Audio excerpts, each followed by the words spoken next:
I got your bitch. Sitting down the goddamn corner doing dope. Sitting down the goddamn corner doing dope. Sitting down the goddamn corner doing dope. Corner doing dope. They are to be ashamed. Sitting down the goddamn corner doing dope. Sitting down the goddamn corner doing dope. Sitting down the goddamn corner doing dope. Corner doing dope. Goddamn right, bitch. Look at here. There you go. They're out here sharing marijuana. Look at here. There you go. The same old nasty ass people from last week. Corner doing dope. Corner doing dope.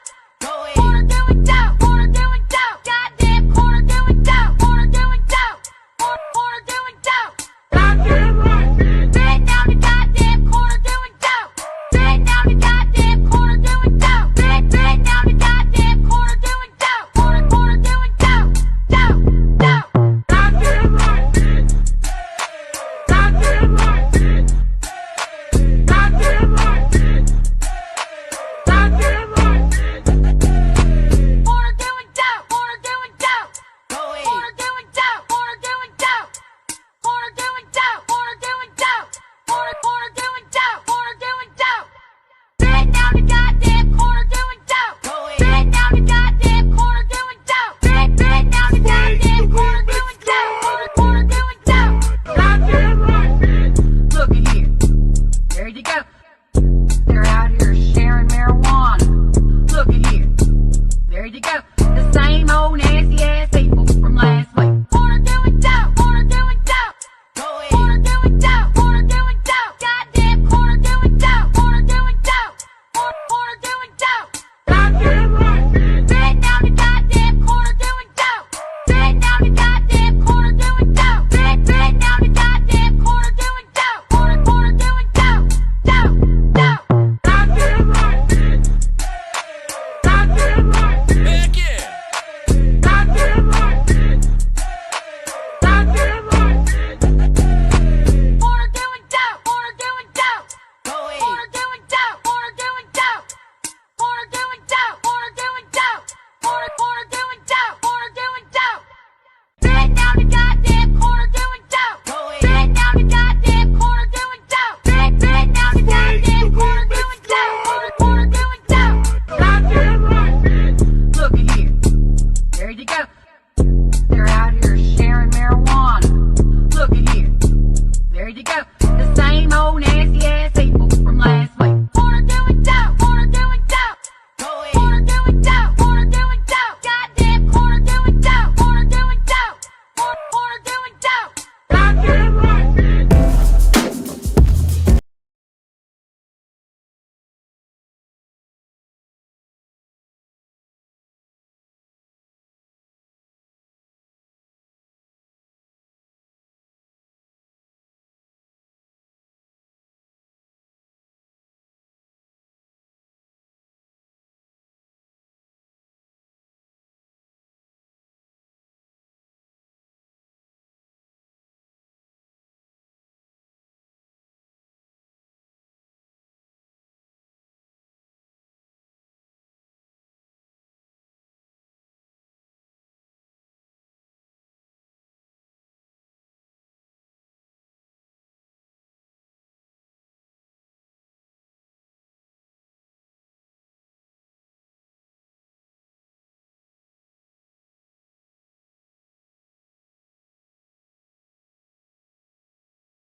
Live from the BiffNet Studios World Headquarters in Spring, Texas, it's Barry on Deck.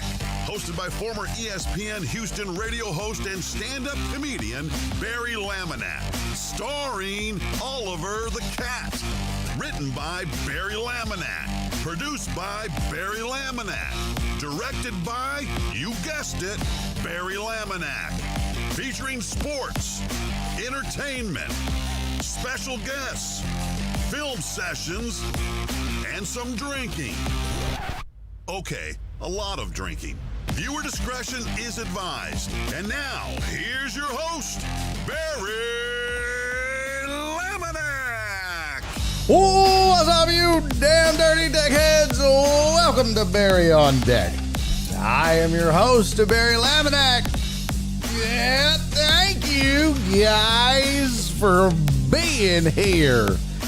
Today is Thursday, February 27th. I almost said September. February 27th, 2025. Shit. And this is episode number 908.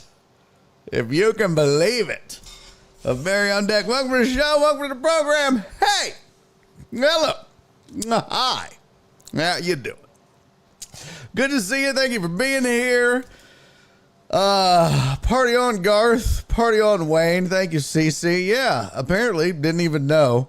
This is the affiliate anniversary or some shit like that. So, cool beats.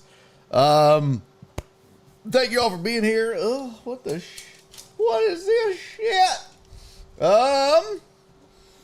Last show of the week. Boy, if you missed the private hour, you missed some fun. We had good times yesterday in the private hour. We got introspective, we got deep, and then we had some craziness. It's always fun. It's always interesting. I never know what's going to happen in the private hour. There's never a plan for the private hour. I never go into it. I always come into these shows with a plan, usually with a plan. There's on occasion I don't have time to put together a show, a run of show or anything like that. So, rarely do I come into a Barry on Deck show with no plan. Sometimes we wing it, sometimes we just go nuts and go crazy.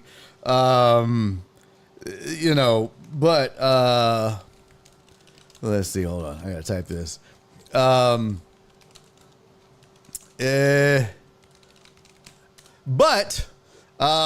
The private hour, just go. Yeah, just go live and go.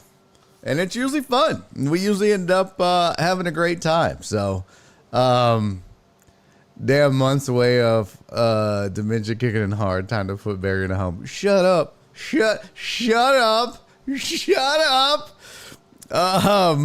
Yeah, but we had a good time yesterday. So if you are a Patreon member and you have not had a chance to join us for a private hour show, what are you doing? Take advantage of one of the big perks of being a Patreon member and come join us for that private hour. It's a good time. It's a hoot. So come do it. So we got stuff to do today that we didn't get to yesterday. One of the topics that we didn't get to yesterday, old men yelling at clouds. I'll explain what exactly that means. Also, MLB abs. No, that's not like abs like my six pack. Okay. MLB ABS is already causing a fuss. I will explain also what that means. Max Scherzer is a bit perturbed with the strike zone. And as well, I will say this. One friend of the show hasn't been around in a while, but he is a friend of the show. And, well, he's a deckhead, not just a friend of the show.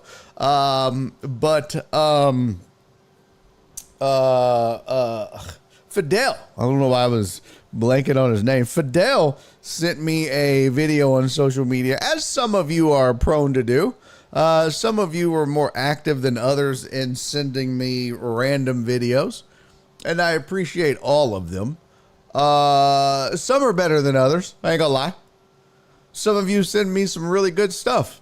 Some of you send me some horrible shit.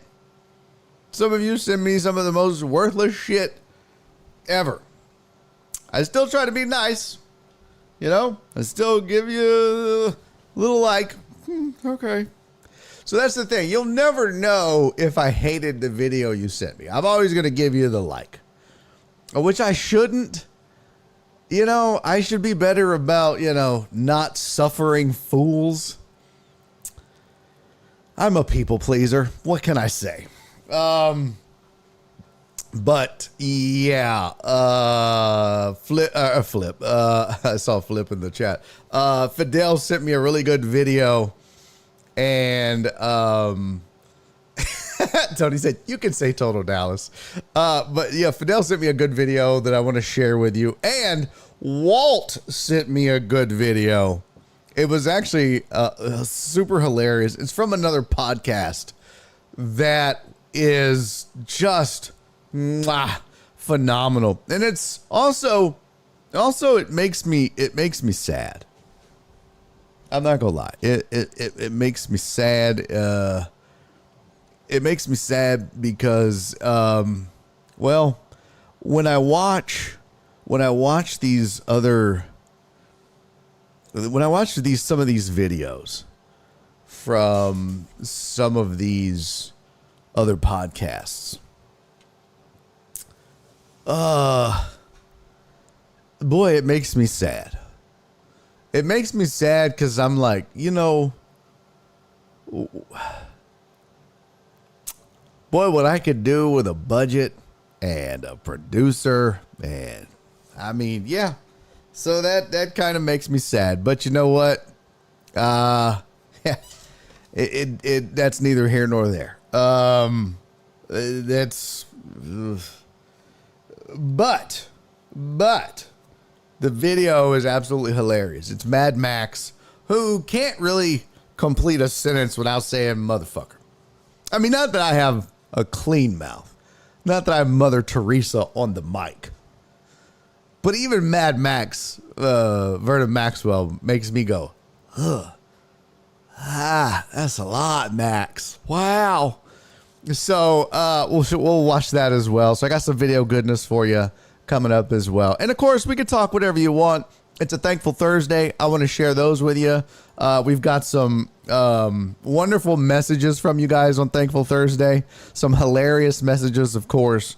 And a new entrant that we haven't seen in a long time. And he's got a lawn talk question. And so I will answer that as well when we get to it. So thank you for your Thankful Thursdays. And yeah, and I've got your headlines. I don't have the official headline slide. Sometimes when I don't get a chance to make the Mother Teresa was a horrible human.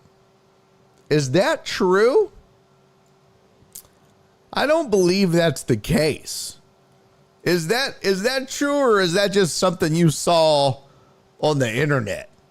And people were like, yeah, Mother Teresa was a bitch. I feel like that's sacrilegious to say that. I'm going to need proof, Mark.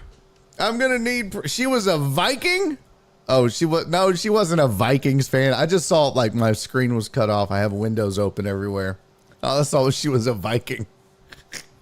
I thought she was like an actual Viking, raping and pillaging and plundering. Good thing I'm not on TikTok. I'd have been banned for saying the R word. Ugh. That Dub said it sounds very Reddit-ish. Yeah, right? It really does, right, PB Dubs? She pillaged Lindisfarne. Was she turning tricks or something? What? Look into her history of her starving people and other things. She did because they weren't Christian. No way. No. I'm going to Google. Was Mother Teresa a horrible person? What's up with Mother Teresa? Somebody posts on Reddit out of the loop. Fucking Dubs nailed it. That is so great. The first one, this is how you know the topic is probably bullshit. When the first link is from Quora and the second link is Reddit. Then you're like, no, okay. In what ways was Mother Teresa an awful person in real life, Quora? All we need is Ask Jeeves to chime in. Fuck. Maybe we could just get like a magic 8-ball. Was Mother Teresa a horrible person? I don't know. Ask again. God damn it. I need to know. That's fantastic. Affinity Magazine says Mother Teresa was actually a horrible person. HuffPost. Mother Teresa was no saint. Threads. People keep saying Mother Teresa was a bad person. Why? Catholicism Coffee says, refuting 3 accusations against Saint Teresa of Calcutta. Aha! And now we have some contrarian evidence. That's what I thought.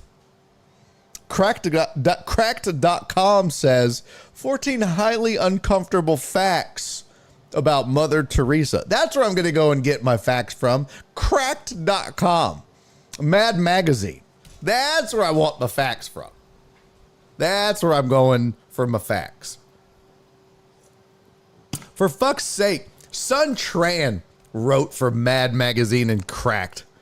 I'm not getting any information from any periodical or website that let Sun Tran write articles for him. I know Sun Tran. He's a friend of mine. That dude's a goofball. I know he's a lawyer. He's a goddamn goofball. I don't trust him. There's a YouTube video about it. 12 minutes. I was going to say, let's watch it, but it's 12 minutes. We're not doing that. But I do like that. Oh, I don't know why I'm yelling so much. I do like that the Catholicism Coffee website called her Saint Teresa of Calcutta. She's already a saint. I didn't know that. I kind of didn't know that. I'll be honest. They had no clue that she was a saint. I didn't know that. I knew Dorothy Mantooth was. I had no idea. Dorothy Mantooth's not? I mean, well, I mean, Dorothy Mantooth was a saint. Wasn't that her name, Dorothy Mantooth? Am I wrong on that?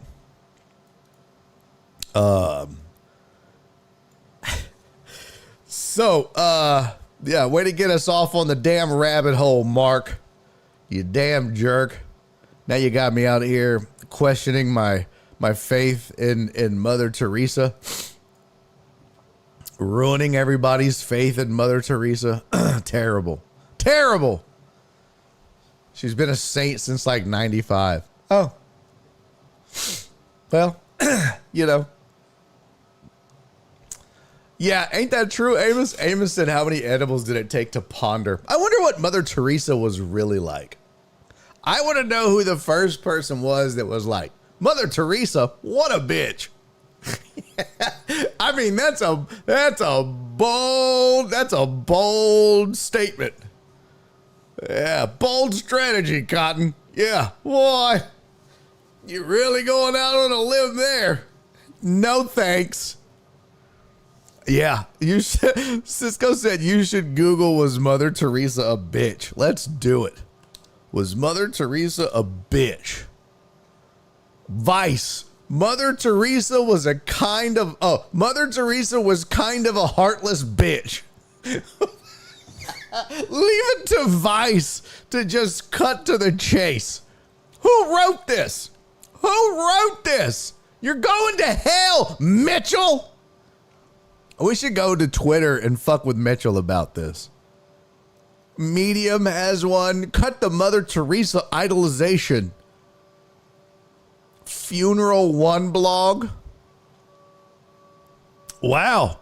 The Mother Teresa guide to running your funeral home. The bitch is indeed back with God. What? Christopher Hitchens called Mother Teresa a fraud. Mother Teresa was not a friend of the poor. Mother Teresa letters found. Oh boy. That's the equivalent of the emails. If they found her letters, those are the emails. Those are the John Gruden racist emails. Guarantee you. They found her emails and she was probably shit talking the Pope. That little dick motherfucker, fuck him. Like, just what? She can't say those things. She's Mother Teresa. Fuck him. I'm so sick of their shit over there. They think they're all high and mighty. Well, I mean, technically, I don't give a fuck. That wine is fake. It's non-alcoholic. I hope y'all know that. Like, she's just talking shit and spilling the tea. It's just, oh my God. Oh boy. This just feels wrong just talking about it. Yo, what up, Shock?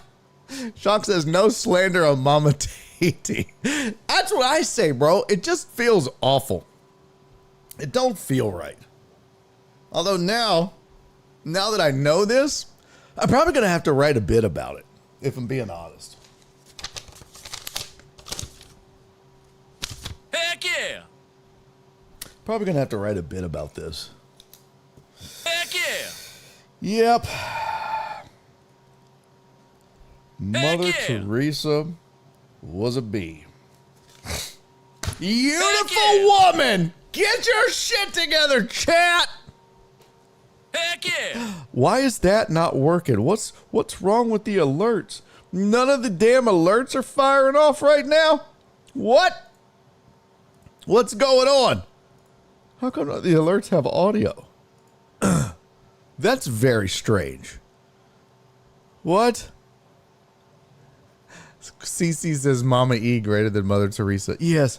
What the shit was that? Alec! Holy shit, Alec just gave out 5 community subs and I didn't hear not a goddamn one of them. Not one of them. Did you guys hear them? I didn't hear them. I hope you guys heard them. Who am I thinking of, Shock, with voicemails around the same time? Alec, thank you, buddy. Alec just gave out 5 gifted subs. Who got them subs? T. Therio. Royal Hits. Broiler 2811. If that is your real name. Sircan 3189. And this is the final countdown. It's the final countdown. Oh, y'all did hear him? Well, what the fuck?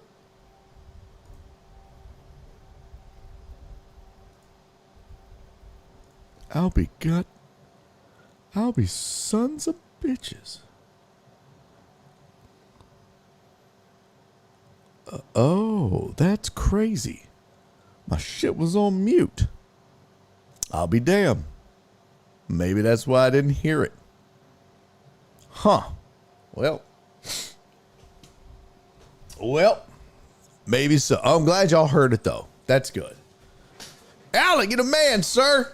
58 days? 57 days? Getting close?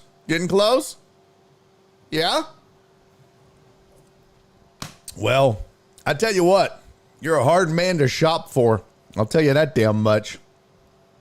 I don't even know your size of lingerie, so I hope you like the panties I got you.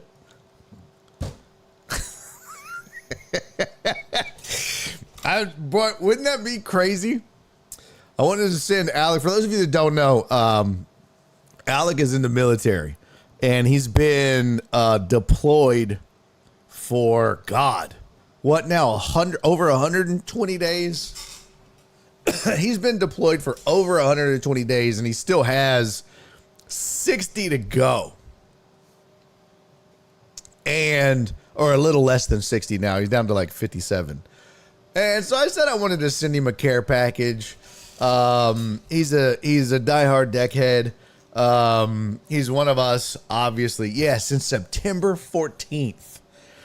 And so I said, I just wanted to cheer him up, send him a care package. But I asked him, what would you like, bro? I want to send you some stuff you'd want. He goes, I don't know, surprise me. Okay. Now, wouldn't it be funny as shit? Wouldn't it be funny if I sent you some panties? You want to talk about surprise? You open that shit up in front of the fellas. You're like, what the shit is this? Yeah. Don't ever say surprise me to a comedian, bro. Don't ever do that. You open them up and it's just some G-string panties and one of them ones with the elephant trunks on the front. You would be like, what in the fuck? Don't do that. Don't ever leave it up to, you should have said something. Sometimes, like when I bring a comic on stage, they'll be like, I'll ask them, what do they want me to say? Like, what do you want me to say for your intro? And they'll go, I don't care. Okay. You sure about that? They'll be like, yeah, I don't care what you say. Okay. You got it. And then when I bring him on stage, I'm like, your next comic coming to the stage is not that great, actually. I mean, we're contractually obligated to bring him up next. And they're in the back. They're like, what the fuck? What you said, you didn't care. Well, Jesus Christ, man. Next time, give me an intro. Next time, give me credits. Don't fucking tell me you don't care. And if you don't care, then you don't care. So, don't give me that shit. Barry says the same shit that he says when I'm in Walmart and forgot my headphones. Yeah. No, I will. Like Westling did that once. I was like, is this a past show at Margaritaville? I was like, John, what do you want me to say when I bring you up? He goes, nah, it's whatever. I was like, it's whatever. You just what? He goes, yeah, man. I was like, you're just going to leave it up to me? He was like, yeah. I was like, okay. And he was headlining, so I'm not going to be like super disrespectful. These young cats or whatever, I would. But John's my buddy. I wouldn't disrespect him like that. I mean, and he's not only is he a friend, he's one of my mentors. So when I brought him up, I was like, you guys ready for your headliner? They're like, yeah. I'm like, man, this guy's super funny. You might know him from the Whiskey Brothers podcast in the past. You might know him from After Later, his podcast that he's been crushing it on.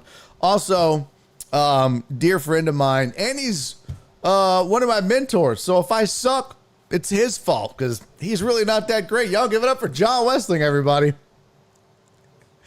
And as he's walking up, I was like, by the way, he told me he didn't care what I said. So I kind of had to let him in on it a little bit.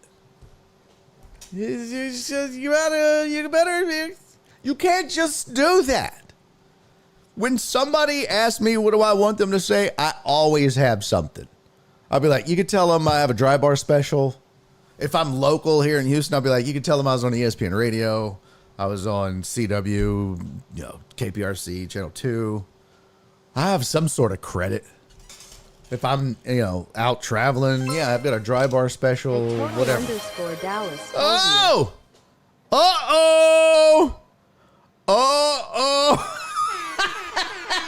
Oh, he wasn't lying. Oh, he wasn't lying. Oh, bye-bye. He said, told you.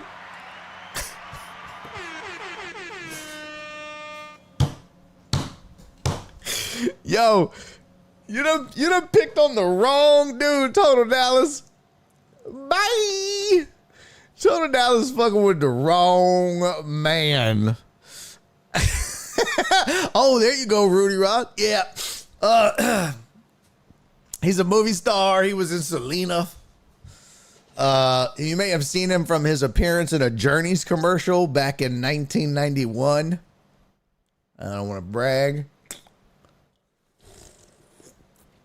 It's true. I was in a Journeys commercial in 1991. Hair flip moment. Did you hear about the buying strike tomorrow? What? There's a buying strike tomorrow? TDP said, don't fuck with Mr. Bazillion Points. Yeah. Don't. Yeah. That's bad move. Bad. Uriel has never missed a show, bro. Never missed a show. Ever.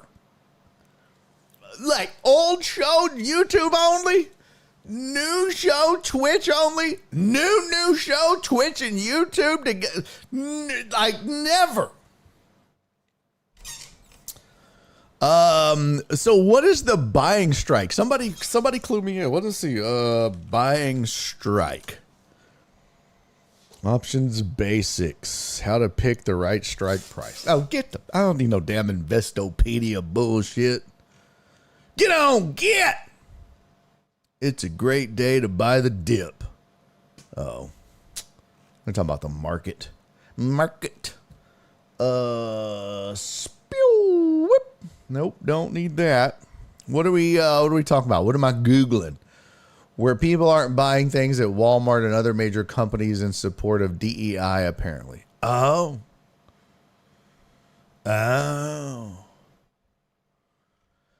Yeah. I would never send Alec a glitter bomb. Are you kidding me? They would turn the ship around and float that bitch up Spring Creek and fire at my house. They would fire and they could reach it. The glitter bombs are evil, bro. Evil. Mark said Donna's a saint. Donna's a saint to all of us. That's why she's my sweet, sweet Donna. She is a saint. No one fucks with Donna. No one fucks with the women of BOD. Period. It starts with Donna. Okay? That's where it starts. And then it's Cece and Jen and Mimi. You know, it goes down the list. Sylvia. Okay? Total Dallas because he acts like a bitch. I'm just kidding. That was wrong. He's not even here to defend himself, Tony, because he's pretty. Okay. This is out of control.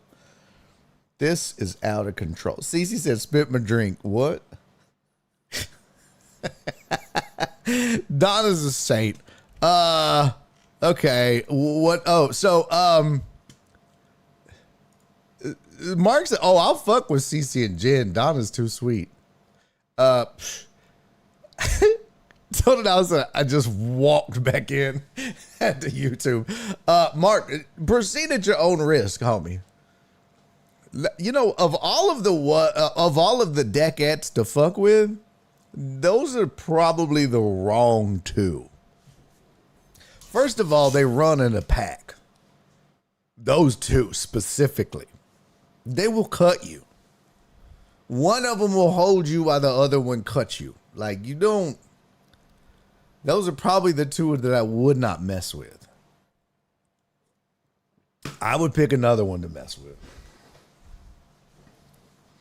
What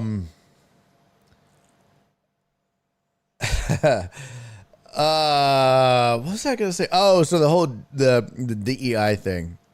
Yeah. I don't want to get political. I think you guys could probably surmise, based on my past rantings and ravings on radio and this show, you could probably guess where I land on DEI. I don't think I need to go into it. You know, I mean, I saw somebody say, hey, you know, just because DEI goes away doesn't mean you can't still, do it. It just means it's not a mandate. And I think that those people miss the point of what systemic racism is. And that's where I'm going to end it. I'm not going to get into this. I don't want to get into this. I've already probably said too much. It is so much deeper than just what the surface level arguments that you hear are. And I think that's a shame. You know what I mean? And it's also a shame that people are being, that people get ostracized and politicized. Their hirings are politicized. And it's, they're told it's not based on merit. One more thing that I find intrinsically funny about DEI hires that people didn't realize, and I didn't know this at first until I was told this. Do you know who the two of the biggest DEI hires, at least within government, but in general, are in this country? Women and veterans. White women and veterans are two of the biggest DEI hires in the nation.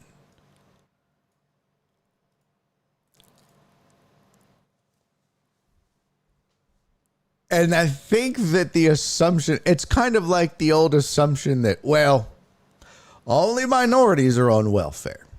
Well, that can't be true because they're in the minority. So there's got to be a ton of white people on welfare too. And I didn't even know this to be the case until I was told that, and then I had to validate it. George R. Pookie said, what is DEI? It's diversity, equity, and inclusion. It's basically where it's practices that were put in place. You might have heard it called quotas. It's basically saying, hey, look, man, you can't just go out and not hire people of all ethnicities and races and creeds and whatnot. You have to diversify. You can't just hire straight white men. You have to be diverse in your hiring practices. It's basically righting a wrong that started, the foundation of this country. Let's be honest. There's a reason a lot of the Constitution had to be rewritten. Women couldn't vote. They considered black people 3/5 of a man. I mean, it goes way back. Way back. It's much deeper than what you're told on the surface. But I digress because I was stunned to find out that two of the biggest hires for DEI was women and veterans. And so when all of this shit started going down, a lot of women, a lot of white women, and a lot of veterans started losing their jobs. And they were like, now wait a goddamn minute. I voted for this shit and this is not cool. We just keep my job and fire everybody else? They were like, nope, you were a fucking DEI hire. You're gone. And I think that changed the tune of some people on what that really means. And I think some people were shocked to find out that they were a DEI hire. And I think the bigger picture and the bigger takeaway here that I hope some people learned, and this is not a statement against the current president. This is a statement about politicians. They don't give a fuck about you. I don't understand the loyalty that people have to politicians. People are loyal to politicians like they're loyal to a sports team. And it's insane to me because they don't care about you. It's just like people, they don't care about you. I understand more about being loyal to a sports team and franchise or whatever than I do a politician. So I don't know. I don't want to get into it. I don't want to miss. This is supposed to be a fun show. So let's move on. Yeah, see, I don't want to turn this chat into politics. So I don't want to open the floor up for everybody to give their opinions and start fights, and I don't want that to be the show. So we're going to move on from it. I've answered the question. I know that's not fair. Bear, you get to give your opinion and we don't. Well, start your own show. Okay? Go start your name on deck. And then you can do that too. All right. To open that up, it turns this show into something I don't want it to be. I mean, there are times on this show where I do address major issues and topics that occur in this country and have in the past. And I don't shy away from them, and I'm not scared to. But at the same time, I think there's a time and a place for it. And this show a lot of times is an escape for people. And I just kind of want to keep it as that as much as I can. So we'll just keep on keeping on. What up, Case Sager? Good to see you, brethren. TDPs and politics make me glad I'm a convicted felon. Bro, that's hilarious. Oh my God. Oh my God. Cisco said, ask me anything about anything. If I start Cisco on deck, do I have to pay BiffNet for copyright usage? No, absolutely not. No, you don't. You know why? You know what pisses me off is I'm starting to get copyright strikes for our intro music. How long has this show been on air? I'll tell you how goddamn long. Since May 11, 2020. That's how long. May 11 of 2020. We've had the intro music for almost that long. And all of a sudden, and I've went through this shit once already with the outro music, but now I'm at the last 5 shows. Total Dallas, that's pretty good, actually. God, grapes on deck. Oh, that's pretty good, actually. You got to give him credit for that. The last 5 shows, the artists that have, I shouldn't have done quotes, they're actual artists. The artists that have made the music that have been used in the intro have said that, oh, those are covers of our songs and we want revenue sharing. Bitch, where have you been for the last 4 years, 200 and something days? Why now? Why all of a sudden? And I got this shit from the YouTube free music catalog. Why in the fuck why are we moving the goalpost? I can't. Oh my God, I hate this shit so much. It's just crazy. So now this weekend, I've got to go out because I'm not sharing my $6 a month that I make on the fucking YouTube. And I know you're like, no, you don't. Bet me. Bet me. What did I make last month on YouTube? Y'all don't believe me. I don't make shit on YouTube. But I'm not sharing it. I'll tell you that much. I don't make shit. What was, let's see, YouTube Studio. Dashboard. Damn, that's slow as shit. Oh, I'm on the dashboard. Analytics. Analytics. Overview. Woo! Estimated revenue for for the last 28 days, $14.51. And they want me to split that shit. Man, they must be fucking out their minds. You want me to split $14.51 with these fuckers? Are you crazy? Are you fucking crazy? For what? For songs that were free 3 years ago. Then all of a sudden you changed your mind and you need to dip into my $14. Get the fuck out. I'll just go use Stream Beats. That shit's supposed to be free forever. But then I'm sure Harris Heller will change his mind. He got hair plugs. Now he's got a... Lord Jesus. Tony said that's a nice down payment on eggs. CC! CC, thank you for the 6 bits of salt. Am I salty, CC? She said, don't spend this all in one place. Thank you, CC. Truck Driver Boogie said, did you ever cash out all the Podbean money? I had Podbean money? I didn't even know I had Podbean money. No, I guess not. Apparently not, because I didn't know I had Podbean money. I had Podbean money. What up, Black Sheep? I had no idea I had Podbean money. No, I guess not. Shit. Black Sheep said there's 3 jobs in America where you can be paid to be a liar. A lawyer, a weatherman, and a politician. It's not bad. It's not bad. All the Podbean money was from Reyes. Oh, you don't want to... let me shut the fuck up. Let me shut up. All right, let's get to some headlines and then get into it.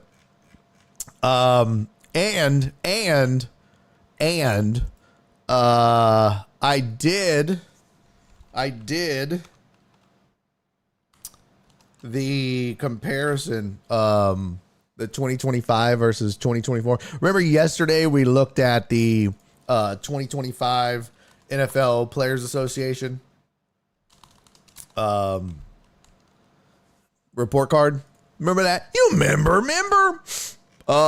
We looked at like the what's it called? Let's see, hold on. Yeah, we looked at like treatment of families, head coaches, and all that, right? So I went and I told you I wanted to compare last year and this year, and then y'all got bored trying to watch me clean it up. That's done now. So I figured we could kind of scroll through and look at last year versus this year now that it's done. And just, take a quick little gander and see what that looks like. So where's the freeze row on this bitch? How do you freeze a row? Freeze this bitch. Freeze it. Freeze frame. I don't know how to freeze a row. How do you freeze a goddamn row? Uh-oh. Format? Data? Tools? Freeze. One row. There we go. All right, yeah. So we'll take a look at that as well. Amos said everyone found out about the company that scans TV, YouTube, streaming services, and podcasts for your IP. That's why a lot of people are getting copyright strikes. I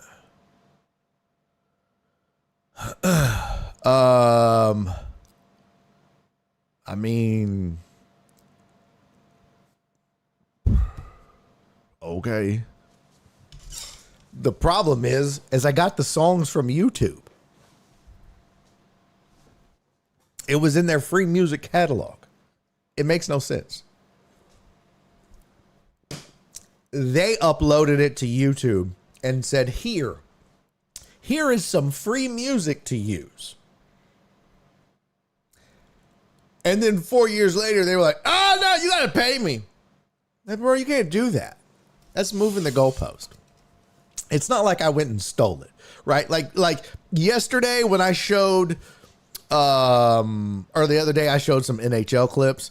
Or like today I'm going to show clips from another podcast. When I do stuff like that and I get notified that, hey, this is, you can't be monetized. This other person has a claim. And so all the money you're going to make on this is going to go to them. I don't even dispute it anymore. I'm like, okay, that's fine. They can have the 37 cents I'll make on this episode. That's fine. I don't give a shit. It's fine. I don't even dispute it anymore. So, because it's like, yeah, okay. It's whatevs. It's no big deal. But this is like, I mean, what are we doing? That's different. I get that. That is their IP. I get that. Now, some of it should be qualified as fair use, but I'm not going to sit there and waste my time filling out a form and fighting it. This is fair use because it was I had it in, it was picture in picture. It was not it's a 3-hour. I know what fair use is. I know what qualifies as fair use. I've done the research. Most of the stuff that I do qualifies as fair use because it's commentary. But anyways, it doesn't matter. Doesn't matter. Okay, let's take a quick gander at some headlines from the world of sports. On whoever put it in YouTube's library probably took it without clearance. It's the same people. Well, I mean, maybe so. Maybe so. That I didn't think about. That's a good point, Amos. Stop being so smart, Amos. Get out of here. Oh, that was so low. So low. Let me try something real quick. Hold on.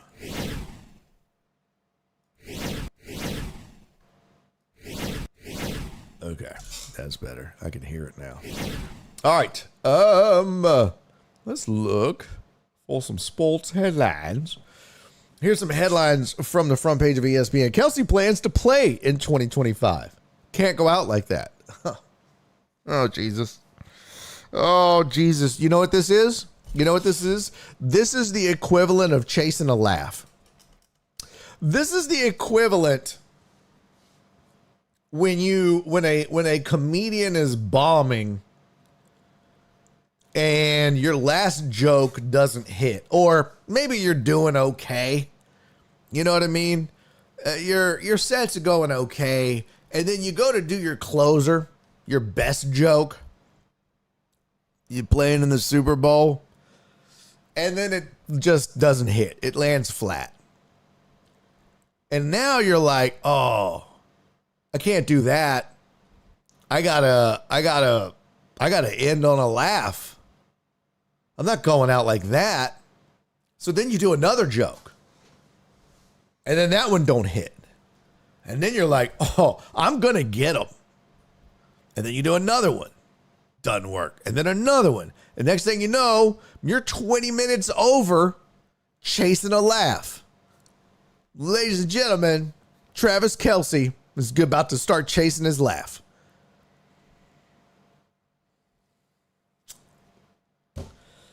He's ready, and it's time. But now he's telling Pat McAfee show apparently he plans to play because, quote unquote, he can't go out like that. Well, spoiler alert, Travis, you're not going to win the Super Bowl every year. In fact, I'd be surprised if the Chiefs win another Super Bowl in the next 5 years. I know that sounds crazy. I know. That's crazy to think that, right? It's crazy to say that. Have you looked around the NFL? Have you seen the talent that's out there? There's a lot of good quarterbacks. There's a lot of good coaches. There's a lot of good players. There's a lot of good teams. And the Chiefs have not been getting better every year. They've been getting worse. Now, granted, they probably still have the best player in football on their team in Patrick Mahomes. but he can't do everything. So apparently in this article he said, quote, this is what he told Pat McAfee on Thursday. I'm coming back for sure. Going to try to get into the best shape I've been this offseason and get back to the mountaintop. Got a real bad taste in my mouth with how I played in that last game with how I got the guys ready for battle. I can't go out like that.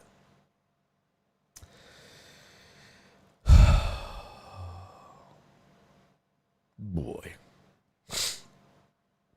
Kelsey was held to 4 catches for 39 yards in the Chiefs' 40-22 loss to the Eagles. That denied the three-peat. That ended the season in which he posted career lows, not counting his rookie season, in receiving yards and touchdowns. He did lead the Chiefs in receptions with 97. What does that tell you? This guy led the Chiefs in receptions and still posted a career low in receiving yards. So he had the most receptions on the team and couldn't even put up decent numbers based on his career. He had the lowest. I wonder what was his numbers compared to the rest of the team. Let's look at that. Stats. Receiving yards. He led the team in receiving yards, and it wasn't even close. He had 823. They didn't have a 1,000-yard receiver. He had 97 receptions. The next closest was Xavier Worthy with 59. And they went out and got Xavier Worthy because they needed help in that category. I mean, their rushing game was, look, this is the thing. We said all year, smoke and mirrors. And then they got to the playoffs and it was like, okay, maybe it's not smoke and mirrors. Maybe this is a good team. They've been beating some, they manhandled the Texans, right?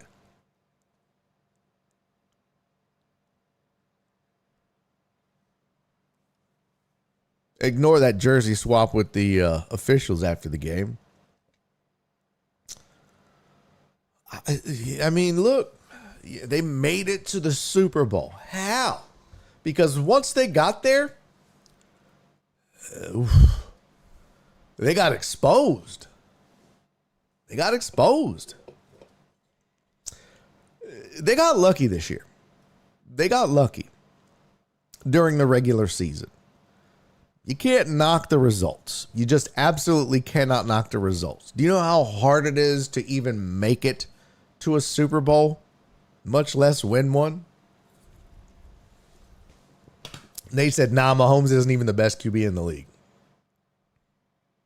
Stop this. I don't agree. Black Sheep. Are you okay, Barry? Your eyes twitching. Talk about the text. I don't, look, I don't agree with his shenanigans and his, man, what is the deal? I know you were joking, Sheep, but my eyes really jacked up. I don't agree with all the nonsense and tomfoolery that he's been pulling. But that's right, Mark. I was a lifelong Chiefs fan for about 3 months. Don't you forget it. But you still have to recognize this man, he's still, bro, they were 15-2 and they shouldn't have been. Now, a lot of that had to do with defense. I get it. I understand that.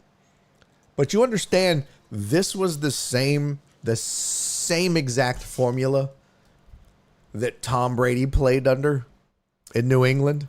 It was Tom Brady and a bunch of who's and a hell of a defense. That was it.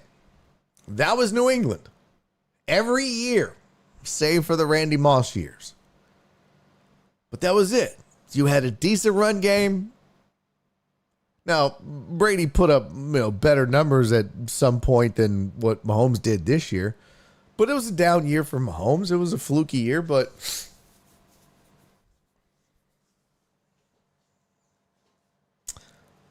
what you saw this year was pretty much what New England did every year of their dynasty. It was Tom and defense. Mark said, is he? I feel like he regressed. So, yeah, you guys are disagreeing with me on that. And that's okay. Statistically, he did regress. Yes, he did. You're right. Statistically, he regressed. Correct. 100%. 100%. Because the talent around him regressed. His best weapon was an aging Travis Kelce, who had his worst year. That was his best weapon. No Tyreek Hill, no run game, a sieve for an O-line. What do you want the man to do? I mean, he's running for his life. He was sacked 36 times. Let's pull up his numbers year over year. We can certainly look at, what he had to do. He had 16 games, 58 carries for 307 yards. That was not the most. Let's see. He was sacked 36 times. By far the most in his career. By far. Last year, he was sacked 27, 26, 28, 22, 17, 26. 36. By far. Not even close. That's going to have something to do with it. Oh, by the way, he threw one less touchdown than he did last year. Now, 41, 37, 38. Oh, those were the Tyreek Hill years, by the way. 26 here, played in 14 games. Okay, had 50 there. That's phenomenal. Had 12 interceptions there. Only had 11 this year. So he's got that going for him, which is nice. Completed 67% of his passes, though. And that's a key right there. So when he is throwing it, he's still completing them at the same rate that he always has been. He's just completing them to guys who aren't getting the job done. Because if you're completing 67.5% of your passes, that's his best completion percentage ever. Now, some of you are going to be like, oh, well, he was dinking and dunking. Well, maybe that's because his O-line was a goddamn sieve. And you've got to dump it down because you ain't got time to throw it. Ask CJ Stroud how that works. So I'm just saying, on the surface, you look at his numbers and go, shit show, 3,900, 28 yards. He had 4,100 yards last year. Oh, by the way, he sat out, a game. And so, he probably, so I get it. But y'all know me. I'm a numbers guy. I like numbers. I'm willing to, sometimes I'll skip a game and just look at the box score. Sometimes you got to take, a deep dive. Sometimes you got to take a look and investigate and use some common sense and realize if Travis Kelce had the most receptions on the team and his worst season as far as yards, that's an old ass Travis Kelce not getting the job done. Whose fault is that? Did Andy Reid forget how to call plays? Did Patrick Mahomes forget how to throw? Or is Travis Kelce just old? I rest my case. And why do my eye look like that? What up, Joe Pro? Mark said 36. That's it. How many times did CJ get sacked? 54, I believe. I'd have to look. Let me see here. Let me see. NFL. Let's go see. I want to say it was 54. Yeah, and I do agree with you, Sheep. Yeah, he needs to step away. I think Travis Kelce should be done. 100%. Let's see. Stats. Oh my God, my stomach. 52. 52 sacks. Is that good? Is that good? I don't think that's good. He was sacked 38 times last year. 52 times this year. And somehow still managed to throw for 3,700 yards. Which, excuse me, Mahomes threw for 3,900, but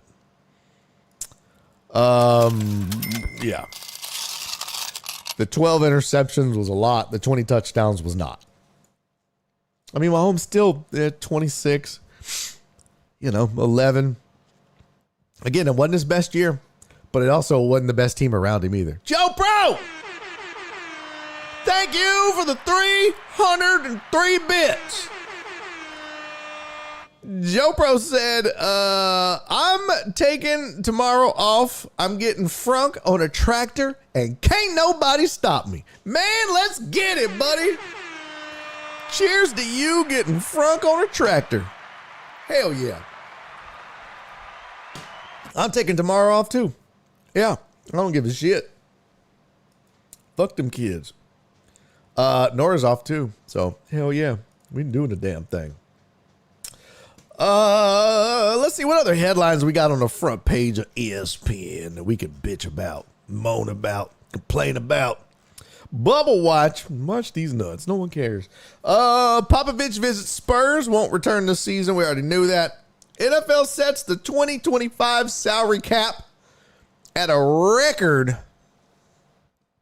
Like getting drunk on a plane. What? Cece said me too, but not a tractor. Get him, Cece. Donna said, like, getting drunk on a plane. What does that mean, Donna? Might be by the end of the day. I'm off as well, but supposed to hear back tomorrow about that interview. Nice, Mark. How did that go? I forgot about that. How did it go with the headset? Huh? Did you do what I suggested? Did you make a joke about it? Did it work?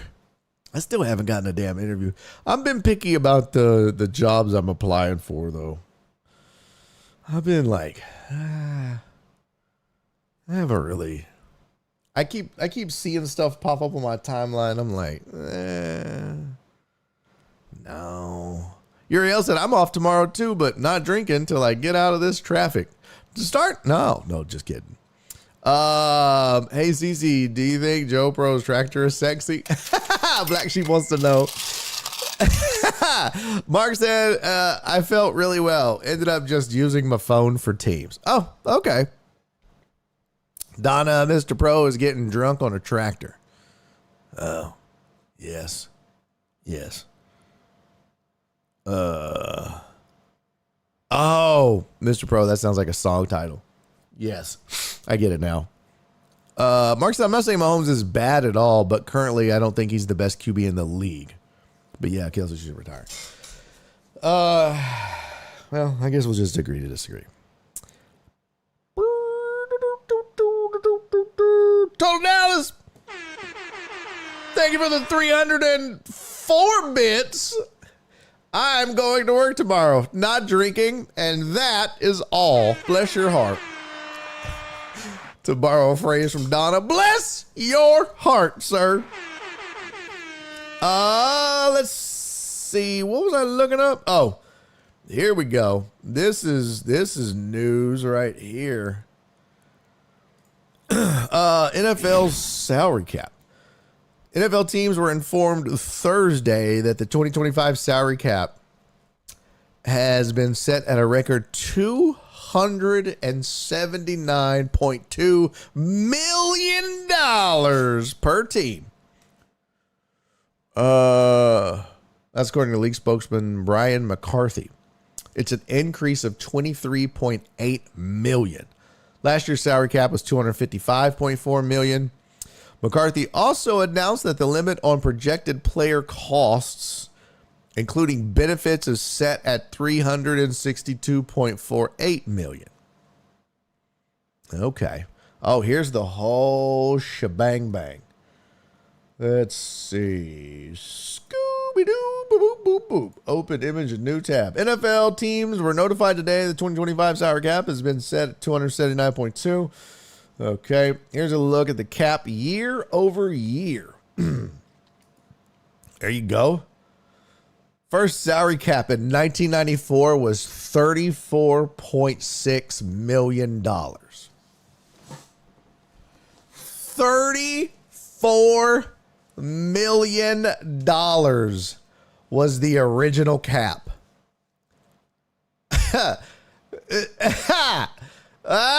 Shit. $34 million. You've got to be shitting me. And now it's 279.2. And it started at, what'd I say? 34.608, which is, let's see, equals difference. Shit.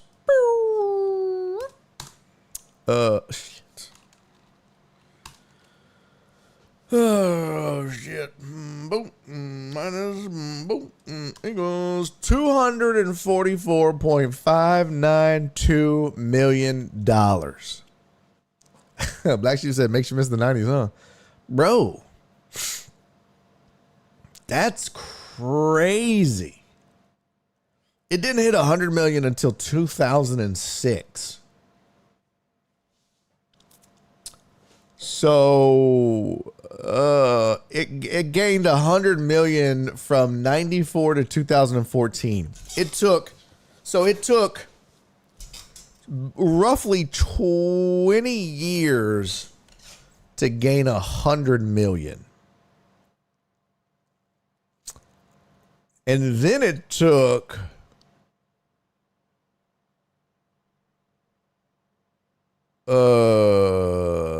less than 10 years to gain another 100. Yeah. So it went from 34 to 133 in 20 years. And then it went from 133 to 255 over the next 10. Huh. That's crazy. And now it's at 279. And I always suck at figuring out percentages. I'm the worst. Total Dallas, you're the math teacher. I know it's like you divide the big number into the little number. You divide the big number by the little number, right? 279.2. No, it's the little number divided by the big number. 34.608 divided by 279.2. No, that's not right. In 1979, Butkus got paid $100K. No, that's crazy. Yeah, see, how do you figure the, let's see. It's 279.2 divided by, oh shit, I don't know. I'm trying to figure out what the increase is. I thought it was the little number divided by the big number times 100. Isn't that right? Oh shit. I need my equal sign. Hey, thank you, B. Hannon.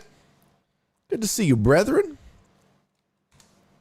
Isn't that how you figure percentages?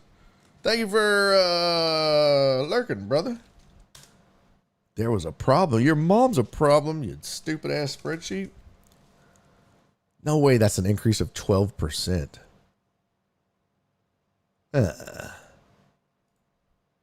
Oh, never mind. Shit. So, since the salary cap has gone up 1,239%. Shit. Since 1994. Yeah, check my math, Total Dallas. Make sure I did this right. There's the starting salary cap. This was 1994. This is 2025. That is 2025 divided by 1994 times 100. It has gone up 1,239.54% since 1994. Yo, that is crazy. Crazy. If I did it right. Let's see, there's my formula. Right? Yeah, that's right. That looks right. Oh, it's, yeah. Oh, I did that wrong. Shit. Hold on. I did that wrong. Big divided by small. Big divided by small. So 80,000%? Ain't no way. Did he go up 80,000%? Did it? I don't think that's right. Amos said it took 20 years. CC, thank you for the 5 bits.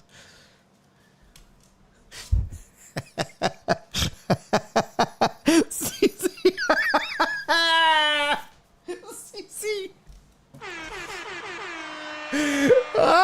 CC. I love your mother so much. Holy shit. CC said my mom just called and said, is this the weekend you go see Bumpy at the rodeo?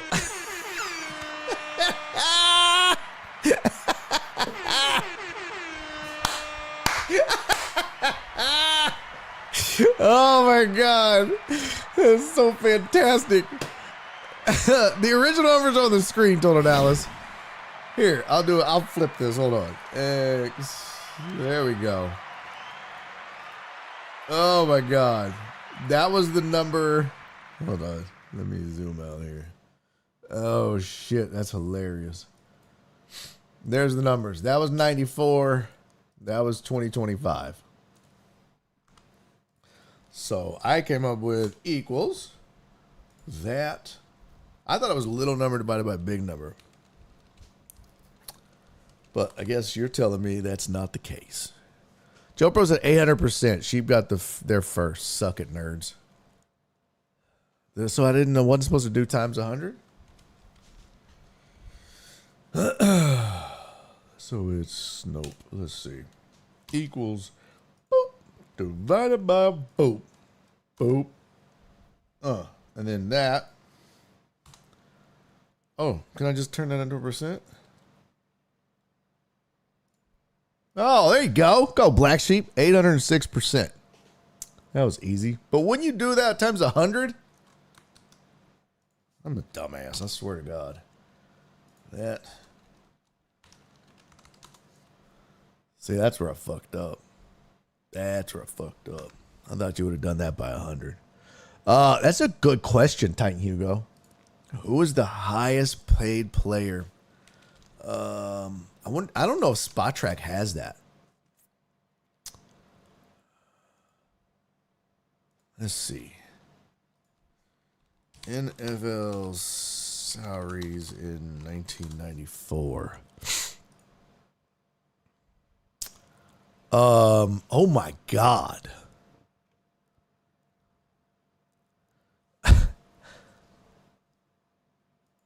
Oh, that's 20. Oh, this only goes back to 2011. Yeah, this only goes back to 2011. Shit. Let's see. Who was the highest paid player in 1994? Let's find out. Oh, that says David Robinson in the NFL. Looks like Troy Aikman, according to the Los Angeles Times. And here's another article. LA Times, 1993. Aikman becomes the NFL's richest. Pro Football quarterback agrees to a $50 million 8-year deal with the Cowboys. That was December 24, 1993. Here is NFL player contracts of 1995. The reason why I'm using 95 as my 14-player example is because NFL didn't install a salary cap until 94. So here you go. Montana made $4 million a year, according to this. Marino made 3.9. Favre was the MVP, made 2.9. Thurman Thomas made 2.8. Barry Sanders made 2.5. And Miss Smith made 2.4. Michael Irvin made 2.3. Jerry Rice made 2.4. Tim Brown made 2.0. Gosh. Shannon Sharp, Jay Novacek 1.1, 1.4. Deion Sanders made $178K a year. Darren Woodson made $3 million. Reggie White made $4.2 million. Reggie White made more than anybody on this list. He made more than Joe Montana. That's crazy. He made more than Joe Montana. I bet this guy regrets this. All of that to say, I love Zach Wilson's arm talent.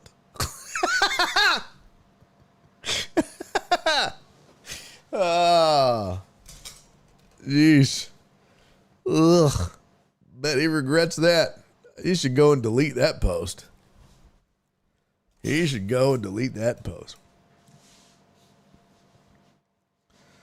That's crazy. Old Man Seattle said, yeah, but White had to play in Green Bay. Well, what up, Dre? Yeah, 178K is what it says. That's what it says. But that's according to, I mean, I don't know if that's, that's accurate. But all right, so new salary cap. According to the NFL, salary cap has gone up almost, well, it went up what? 20. Well, you guys can't see that. There we go. It went up $24 million.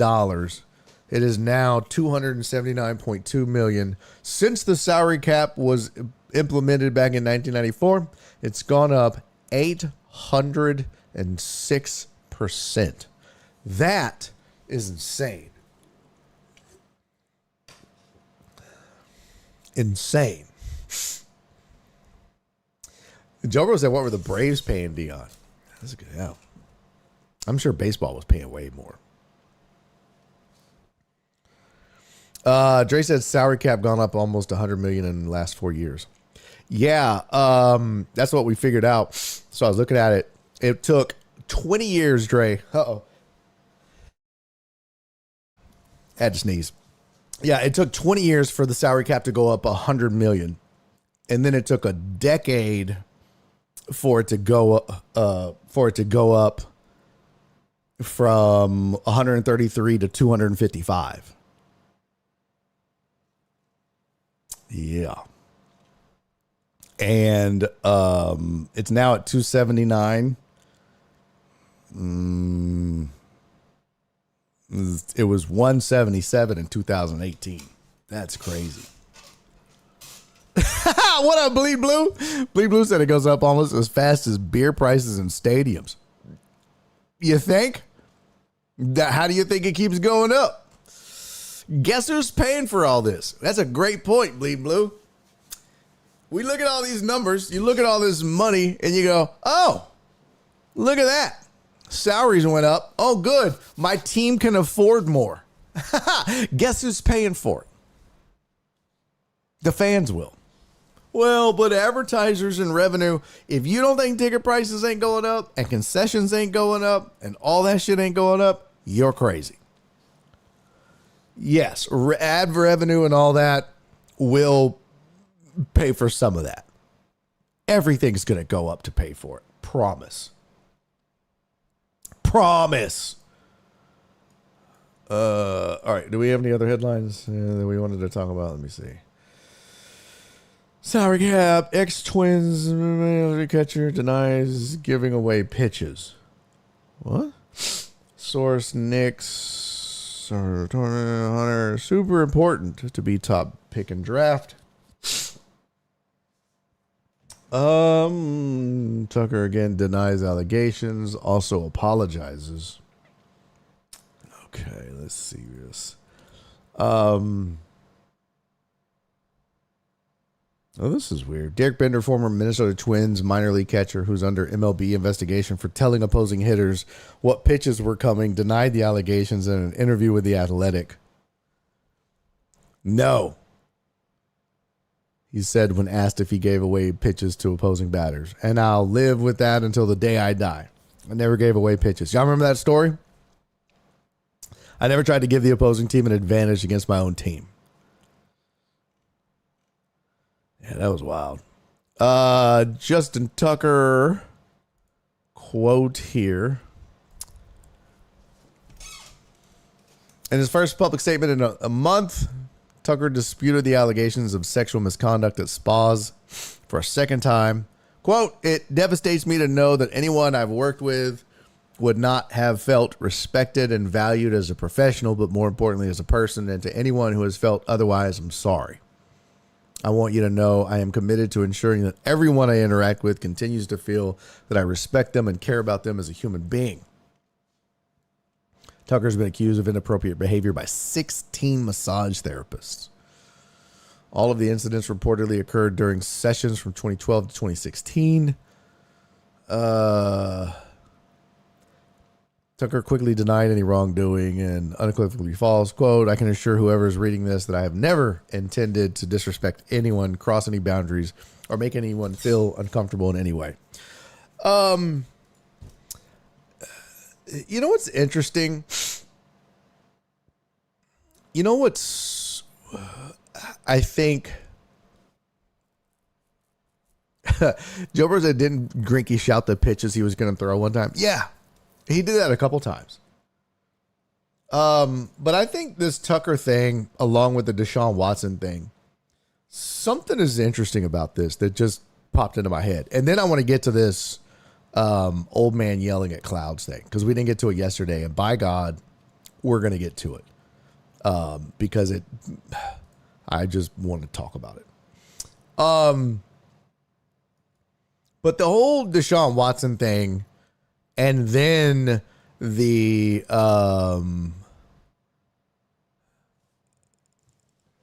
now this Justin Tucker thing, it's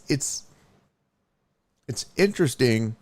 One, it makes you question and wonder, are there more? Also, you gotta believe, you gotta think that going forward, teams, I mean, you can't mandate what people do on their own time, but certainly you would think the NFL and teams and even other leagues would probably highly encourage athletes going forward to not visit massage parlors or masseuses off campus. Hey, if you need a massage, we've got a great facility. We've got trainers. We've got people that can take care of that for you. And I say that under the guise of, let's say for a moment, and then again, I don't need to rehash how I feel about this topic. I'm team believe all women. But somebody had said on the show the other day that Tony Busby was accused of and found guilty of false claims in New York, I guess it was. I should probably just Google that, huh? Convicted of false claims? Let's see. Houston attorney Tony Busby sued in federal court, patently frivolous, arguing they were designed to harm his reputation.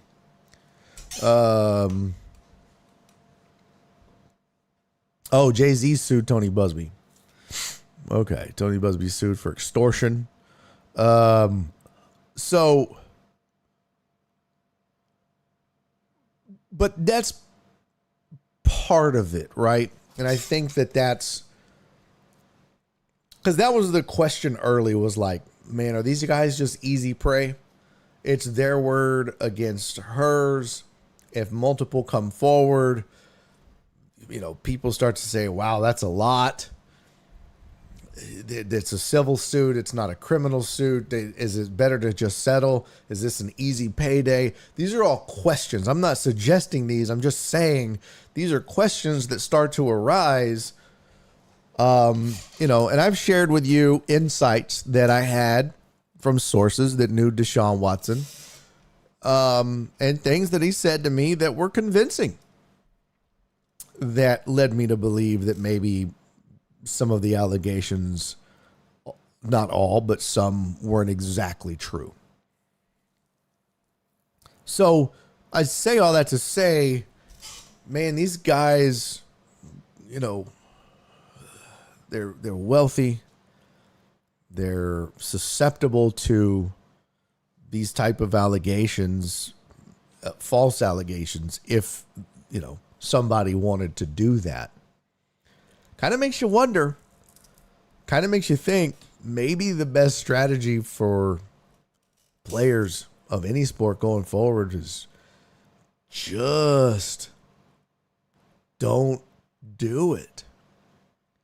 You're just opening yourself up to the potential of it. Now, the guys that are actually doing it, and, assuming Tucker and Watson, now these, this is all allegedly, assuming that they did it.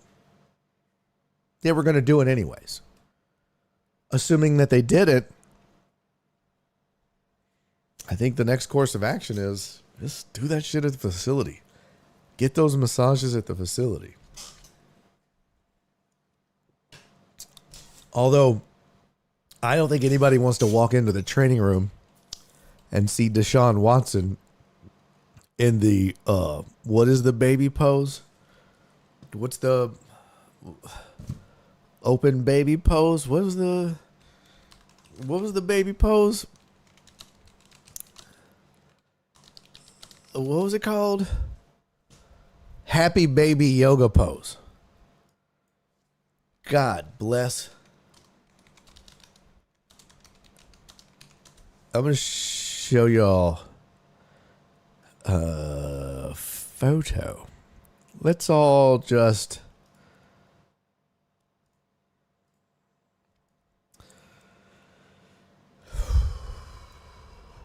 Yeah. I wouldn't... I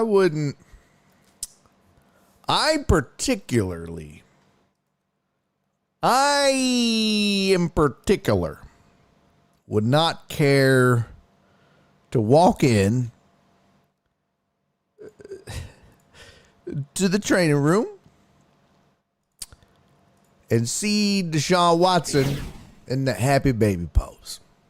You walk in and it's like, okay, Deshaun, let's put that away. By the way, what would make the baby this happy? What are babies doing that makes them happy, I guess? And I got to be honest, I'm scrolling through Google Images right now, and this looks really weird. I told Nora I was seriously considering doing yoga. But now that I'm on Google Images and have Googled the happy baby yoga pose, I think I'm out on yoga. This shit is weird. They got pictures of dudes doing this. I'm not doing this. I'm not doing this in the privacy of my own home by myself. First of all, I can't do this. I'd probably shit myself. I'm definitely going to fart. I might shit myself. I'll probably get stuck.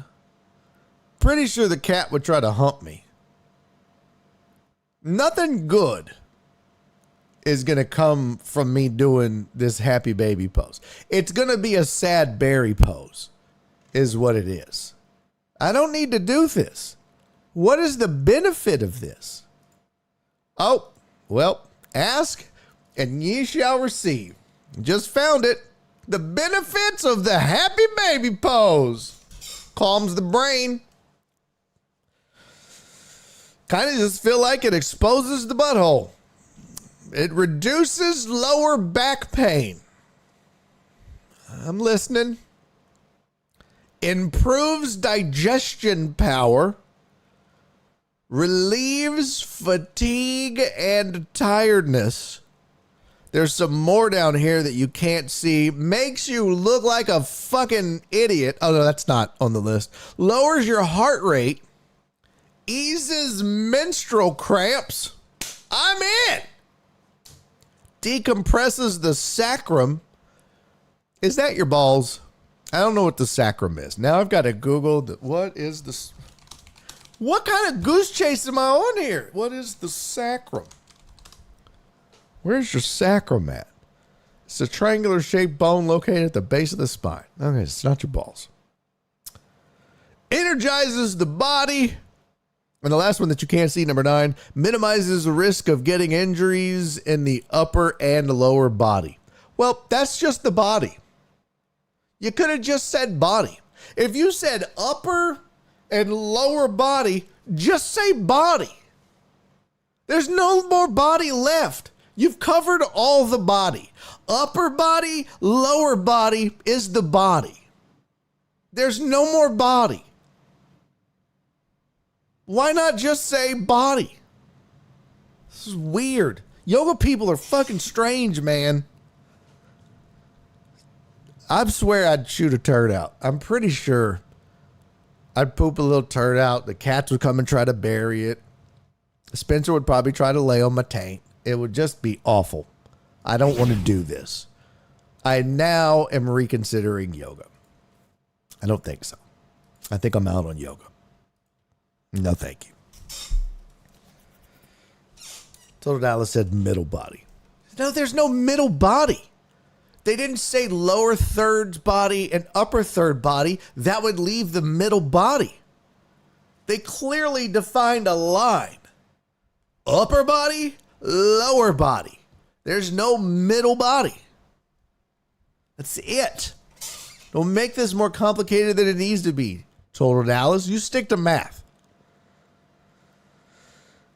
John Doria said allows you to pass gas easily. I don't need help with that. I think I've got that covered. I'm pretty good at it. I think I've got that nailed. My wife will tell you. Got it down. Donna said do Pilates instead. This is part of the cool down routine. Nope. Nope. No. I'm good. Alex called it the Total Dallas pose. That ain't right. That ain't right. No, it's not the tickle me Elmo pose. Joe Bro. John Dorier said, well, okay, my 1-year-old does that. Bleed Blue said, I do that. Oh, no, not that pose. Misunderstood. Yeah, sure. Right. Right, Bleed Blue. Uh-huh. Uh-huh. Other than the pain on my insides and my outsides, I feel fine. Yeah. Flip said, just pay for the lipo, bro. What are you talking about? I'm not doing yoga to lose weight. Nobody loses weight doing yoga. I'm doing yoga to be flexible. Doing yoga to be bendy. What are you talking about, weirdo? Nobody loses weight doing yoga. Flash. I just wanted to freak y'all out. What the fuck was that? Just see y'all randomly be like, what the shit was that? Bow. What the fuck was that? I'm just going to randomly, I just need to have that pop up for like half a second. I'll just be talking something serious. I'll be like, and I think the problem in this country, what the fuck was that? Oh, okay.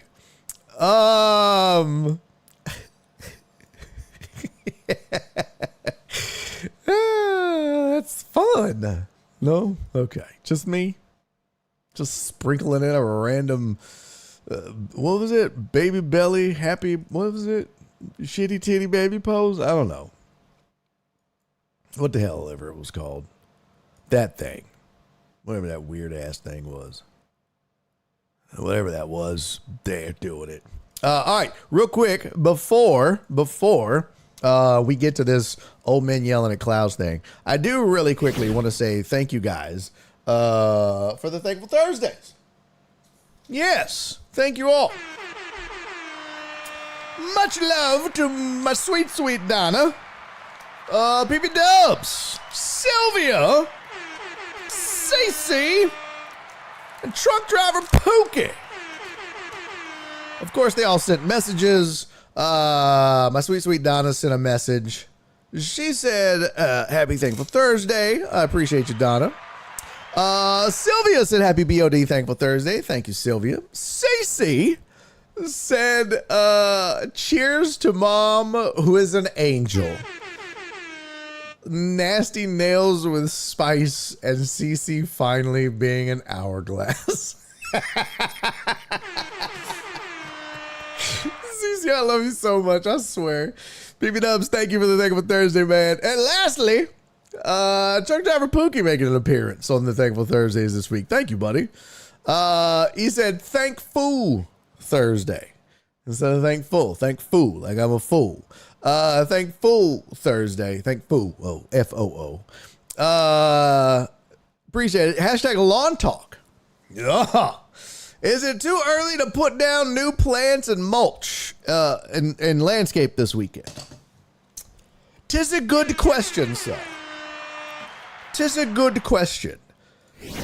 I would wait. It is a skosh too soon. You really want to wait probably until next weekend. Now, this weekend, what you could do if you wanted to do anything is you could throw down some iron in your grass to do a quick green up and get you a little green going. So just throw you down some iron, and that'll green your grass up a little bit. If it were me, and it will be, I'm probably going to wait until around March 15 every year. That's about the time that, hey, you're probably not getting another freeze after that.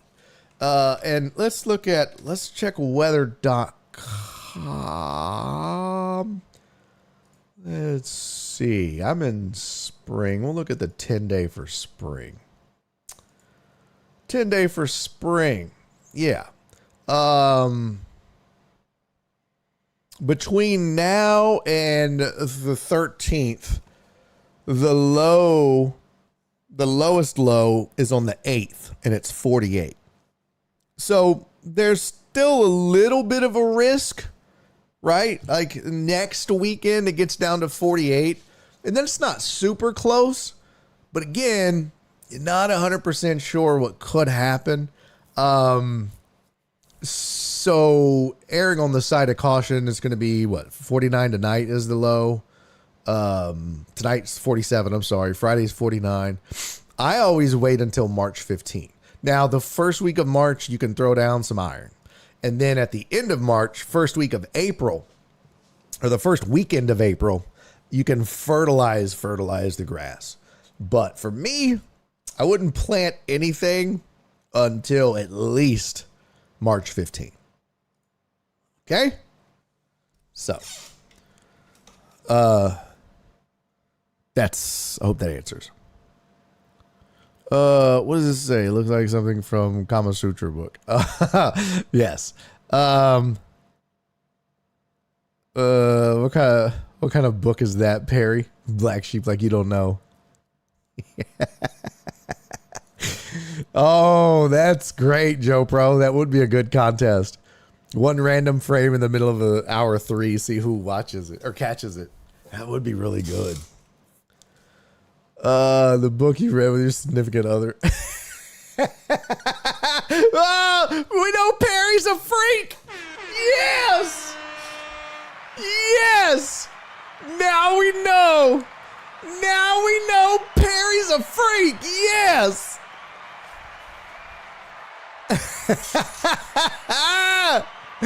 Look at old Perry. I guarantee you Perry does happy baby pose for the missus. Come on, peg me, baby. Peg me. Perry said, did the groundhog see his shadow? So part of what you're doing, no, I didn't know before. Part of what you're doing, though, TDP and everybody that cares about the lawn talk, you kind of want to time everything with your soil temps. And I don't have the list in front of me. I'll do it next week. I'll post all that. But it's important to time putting all this stuff out with the soil temps and getting out like your pre-emergence and stuff. And so we're close to that. We're close to that. So I'll make sure all that stuff gets out. All right. Cool. So thank you again, though, to everybody for the Thankful Thursday. And I have the wrong date down there. You can ignore that. That's my bad. I didn't. It's obviously 2/27, not 2/13. I always forget to update the damn date. But thank you, Donna. Thank you, Dubs. Thank you, Sylvia. Thank you, Cece. And thank you, Truck Driver Pookie. Much love to all you guys. Thank y'all for supporting the show. Without you guys, it's not possible. Without the Patreon members, it's not possible. Without all you guys subscribing on Twitch, without all the bits, without your support, it is not possible to do this show. And I appreciate all of you very much, especially you Thankful Thursday folks. Thank you so much for continuing to support this show. Much love to you all. Appreciate you. Perry, Jumper said, Perry, man, fuck that fat little rat and all those drunk weathermen. They don't live here. That is a rat, isn't it? The groundhog? I do believe it is a rat. I do believe so. Okay. Now to what pissed me off on X. Old men yelling at clouds. It didn't piss me off. It was just like, it was just sad more than anything. It was like, you gotta be shitting me. Look at this crybaby ass crybaby. I mean, I guess that's the best way to put it. Look at this dude crying. And so you all, I'm sure, are aware of who the Savannah Bananas are, right? They are an exhibition / entertainment baseball team. They're basically the Harlem Globetrotters of baseball. It's what they are. And they're not for everybody. And if they're not for you, you don't go watch them.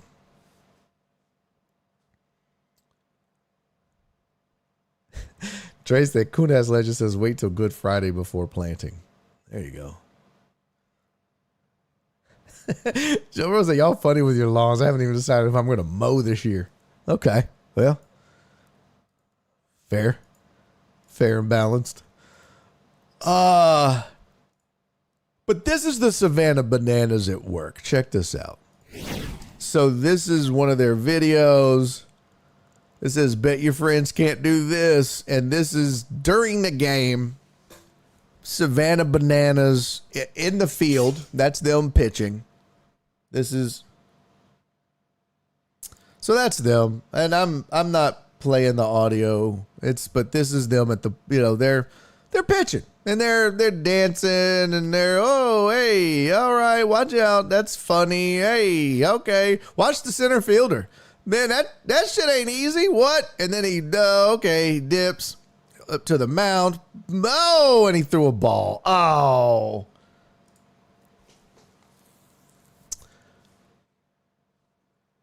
Obviously, nobody is trying to pass this off as real and legitimate baseball. Nobody is saying, come to a Savannah Bananas. For fuck's sake, their name are the Bananas. Their name is the goddamn Bananas. Okay? That's that, like, seriously. So that just the fact that you would even think that you would be going to the ballpark to watch serious baseball, this is the equivalent of going to watch the Harlem Globetrotters and bitching about the quality of basketball. That's what this is. But yet, here's Dan Clark on Twitter. I know I'll cop some heat for this take, but I genuinely despise this and cannot believe so many people go and watch. I don't really love it either. It was cute at first, but I'm over it personally. I liken it to the Harlem Globetrotters. Not a real game or sport. It's a show. No shit. No shit. Here's obviously WV Sports Talk. Most sports have an entertainment version. I agree 100%. This is baseball for stupid people with ADHD. I agree with you. This is not baseball. However, if you bill it as exhibition, then I could perhaps enjoy it. My family thoroughly enjoys attending the Bananas games. Good for you. It's awful. And it is a much bigger mockery of the game than the MLB office has made it over the last 5 years, which is saying a lot. Hold on. Shit, I lost. There we go. This is a show, not a baseball game. Ty Cobb is rolling in his grave. That's baseball for people who don't like baseball. If you genuinely enjoy watching this, you aren't a real baseball fan. This is so stupid. I like this night talker. He goes, this is like complaining about not liking Bluey. You're not the target audience. Yeah. Stop complaining. This guy said, you're not 5, Dan. Maybe that's why you despise this vehemently. You ever take a kid to a ball game, Dan? Ask your son to sit in the 90-degree sun through 9 innings while you keep a scorebook in a 1-0 4-hit pitch duel. This is for kids. This is to bring some fun and help kids. This is to help kids learn baseball and love baseball. You ever coach T-ball, Dan? Well, we have a Savannah Banana team in our little league, and the kids love it. Good for you, bro. Like, it's just Ty Cobb is rolling in his grave. It's pro wrestling with spikes. Like, what, bro? It's just insane to me. The fact that grown-ass men would get on the internet and literally bitch about this. Like, there are literally, I mean, there's plenty of people that are defending it, and not defending it, but saying, like, you're ridiculous. There's nothing wrong with this. You just don't like it, don't watch it, but it's not for you. It's not meant to be for you. I think it's hilarious. I think it's fun. I think it's funny. If I want to sit down and watch a good baseball game, I'm not watching that. But if I just wanted to be entertained and see something different, yeah, I'd watch that. The same reason I'd go to a Harlem Globetrotters game or a monster truck rally. I'm not going to go to a monster truck rally because I want to see a good race. I'm going to go to a NASCAR event. I'm not going to go to a crash up derby because I'm like, man, I really need to see a damn good race. Let me go to crash up derby. That's not what it is. But you got these aggro morons. It's just crazy. Look, John, I worked in minor league baseball for a long time. And although we had silly theme nights, etc., we never did this goofy off-Broadway shit. Bro, please. Please. Minor league baseball did some of the dumbest shit you've ever heard of. The Savannah Bananas is just minor league baseball on steroids.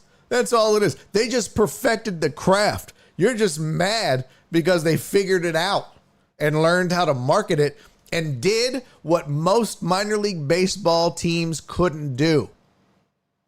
Bring in fans and get publicity. And that's why I think minor league teams and people that are pissed about it. Because the Bananas are more famous than any minor league baseball team. And their players aren't shit. But the players aren't the brand. The brand is the Bananas. That sounds so weird saying that. And that's the beauty of it. You don't need to know who the players are. It doesn't matter. What matters is the experience. Like with the Globetrotters, you knew some of the names. Curly and Larry and Moe. You know, you don't need to know the Bananas. They do their little thing. I'm going to tell you right now, I saw a clip the other day. Good luck finding somebody in the majors that could do what they did. Even the umpire did a goddamn backflip when he punched the dude out. It was insane. The shortstop fields the ball between his legs, bounces the ball between his legs on the run, grabs it, throws the guy out. The first baseman scoops it behind the back. And then the umpire does a backflip and punches the dude out. And the guy was running full speed. Don't give me that shit. Don't give me that shit. It's not good, pure baseball. But at the same time, some of that shit is not easy. This is the argument that you'll hear people that are fans of pro wrestling make. Well, okay. Say they ain't athletes. Well, then you get on top of a steel cage and jump off onto a goddamn table. And I guarantee you that a bunch of them dudes in there that are bitching and complaining and moaning, probably wrestling fans. Guarantee you. Guarantee you. They're like, this is the most ridiculous bullshit I've ever seen in my whole life. I'll be back. Raw's on. Guaranteed. Guaranteed. Just ridiculous. Just go sit down, old man. Go sit the fuck down. Y'all stupid.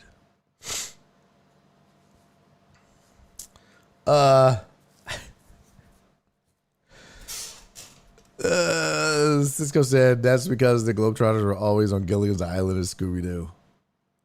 Alex said the one account I don't have access to, Perry. For what? Oh, Alex said I'm trying to donate for Thankful Thursday. Oh yeah. It's like they send like a Venmo thing. Don't worry about it, brother. Man, you on the high seas. Joe Pro said Harlem Globetrotters record got to be like 10,243 to 2. Port Dumb Generals. I wonder how much the Washington Generals players get paid. How much do the players Washington Generals get paid? Damn. ZipRecruiter has salaries for the Washington Generals. $59.12 an hour. What the fuck? As of February 2025, the average annual salary for a Washington Generals basketball player is $139,277, with a top annual salary of $156,298. What? What? That can't be right. The Generals is an American basketball team that was founded in 1952. They're the rivals of the Harlem Globetrotters. That's crazy. I wonder how they recruit. I wonder who they recruit. Yo, this is crazy. They do have people though. I wonder if they have to like practice with the Globetrotters.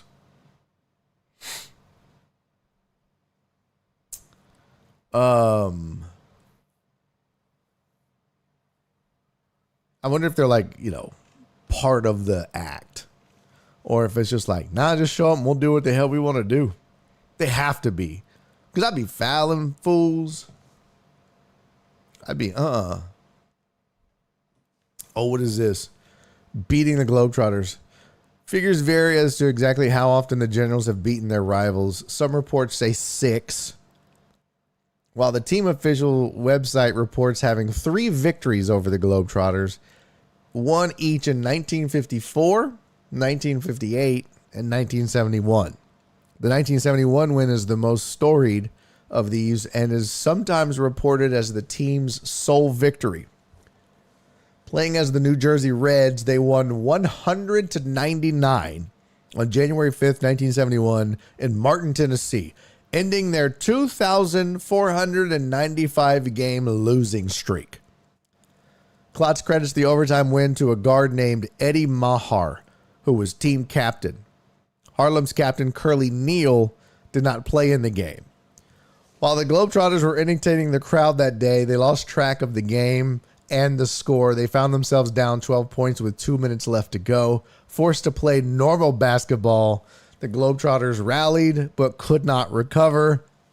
The Reds secured their victory when 50-year-old Klotz hit the game-winning basket with seconds left. Then Meadowlark Lemon missed a shot that would have given the game back to the Globetrotters. Timekeeper tried to stop the clock but could not. When the final buzzer sounded, the crowd was dumbfounded and disappointed. Klotz described the fans' reactions. They looked at us like we killed Santa Claus. Yeah, that's hilarious. The timekeeper was just run out of town on a rail. Some children in the stands cried. The Reds celebrated by dousing themselves with orange soda instead of champagne. Lemon was furious, saying, "You lost? I didn't lose," but still visited the opposing team's locker room to congratulate the Reds. Very rarely Washington Generals players have been promoted to the Globetrotters. Derek Dizzy Grant was transferred in 2010, and Jonte Too Tall Hall made the transition in 2011. Paul Sturgis made the opposite transition. The former Globetrotter, after a few seasons playing for other teams, transferred back into the setup as part of an arranged opposition. 7'7" Sturgis adopted the persona of Cager, a masked adversary who adopts a villainous role. Okay. Joe Bro! Thank you for the 303 bits, buddy. Joe Bro said, where'd it go? Shit. I'm on the wrong page. Shit. Joe Bro said, I want to be the coach for the Generals. 0 expectations. Yeah, no shit, right? It's like you got a low bar. Total Dallas. Thank you for the 304 bits. He said, I want to be the GM for the Generals so I can fire Joe Bro.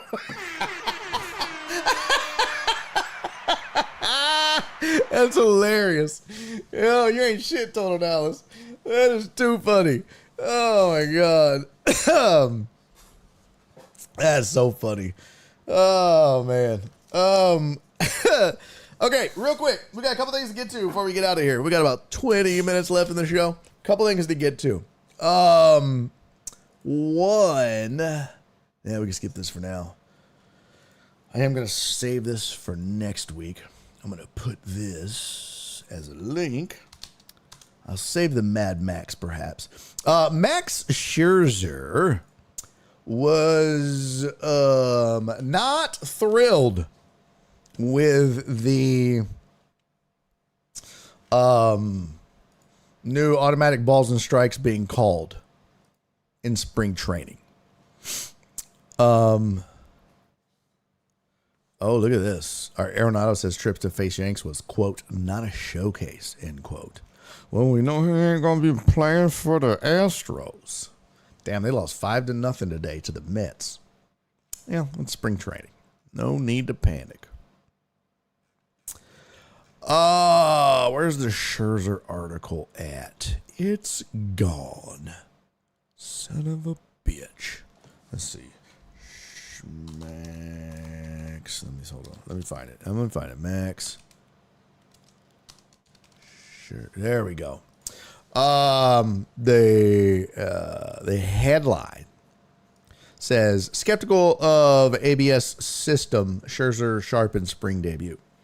So he said, and this is interesting to me, but veteran starter Max Scherzer made his debut at Toronto. It was also his first appearance on the mound in Major League Baseball's automated balls strike system era. He's not a fan. In fact, in a two-inning appearance in which Scherzer looked quite sharp, he came up on the short end of 2 robot challenges that turned strikes into balls.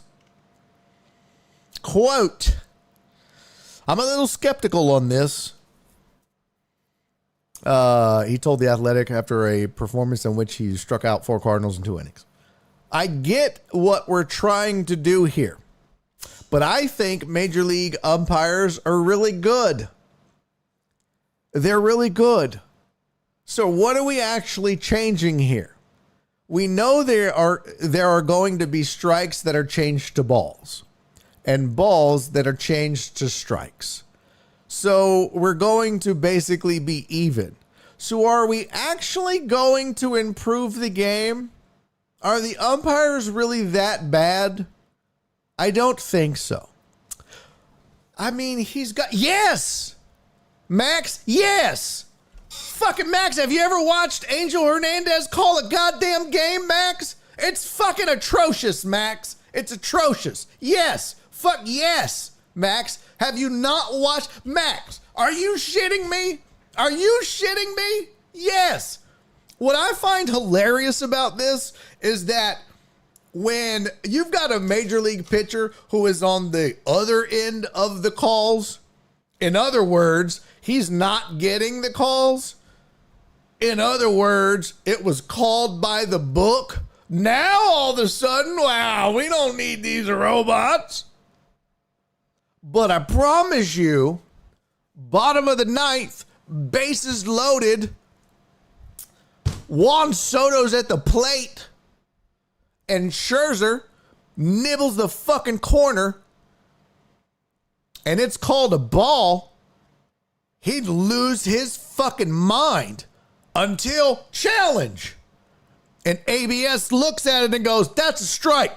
Game over. And he goes, fuck yeah. By the book, baby. That's a strike, and it should have been called a strike. That's what I'm talking about. So you can't tell me that, well, we'll just leave it. No. The rules are there for a reason. A strike should be called a strike, and a ball should be called a ball. And it shouldn't be at umpire's discretion or your discretion. And, well, sometimes they're going to go my way and sometimes they're not. That's not how the fucking game works, Max. That's not how life works.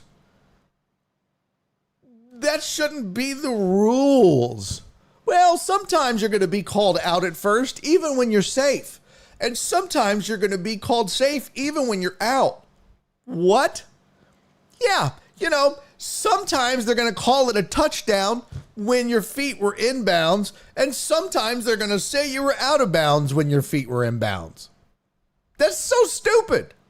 This sounds so stupid. Like it is the most flimsiest ass ridiculous argument. It's so transparent and so see-through because he was on the opposite end of it. I promise you, if it was flipped and those resulted in outs and inning saving outs, Max Scherzer would be the biggest goddamn fan of the ABS you'd find. He said, can we just play baseball? We're humans. Can we just be judged by humans? Do we really need to disrupt the game? I think humans are defined by humans. First of all, Max, your eyes don't even match. Are you really human? Are you? Are you really human, Max? Isn't your nickname the Cyborg? Huh? What's Max Scherzer's nickname? Max Scherzer nickname. What's his nickname? I guarantee, isn't it the fucking Cyborg?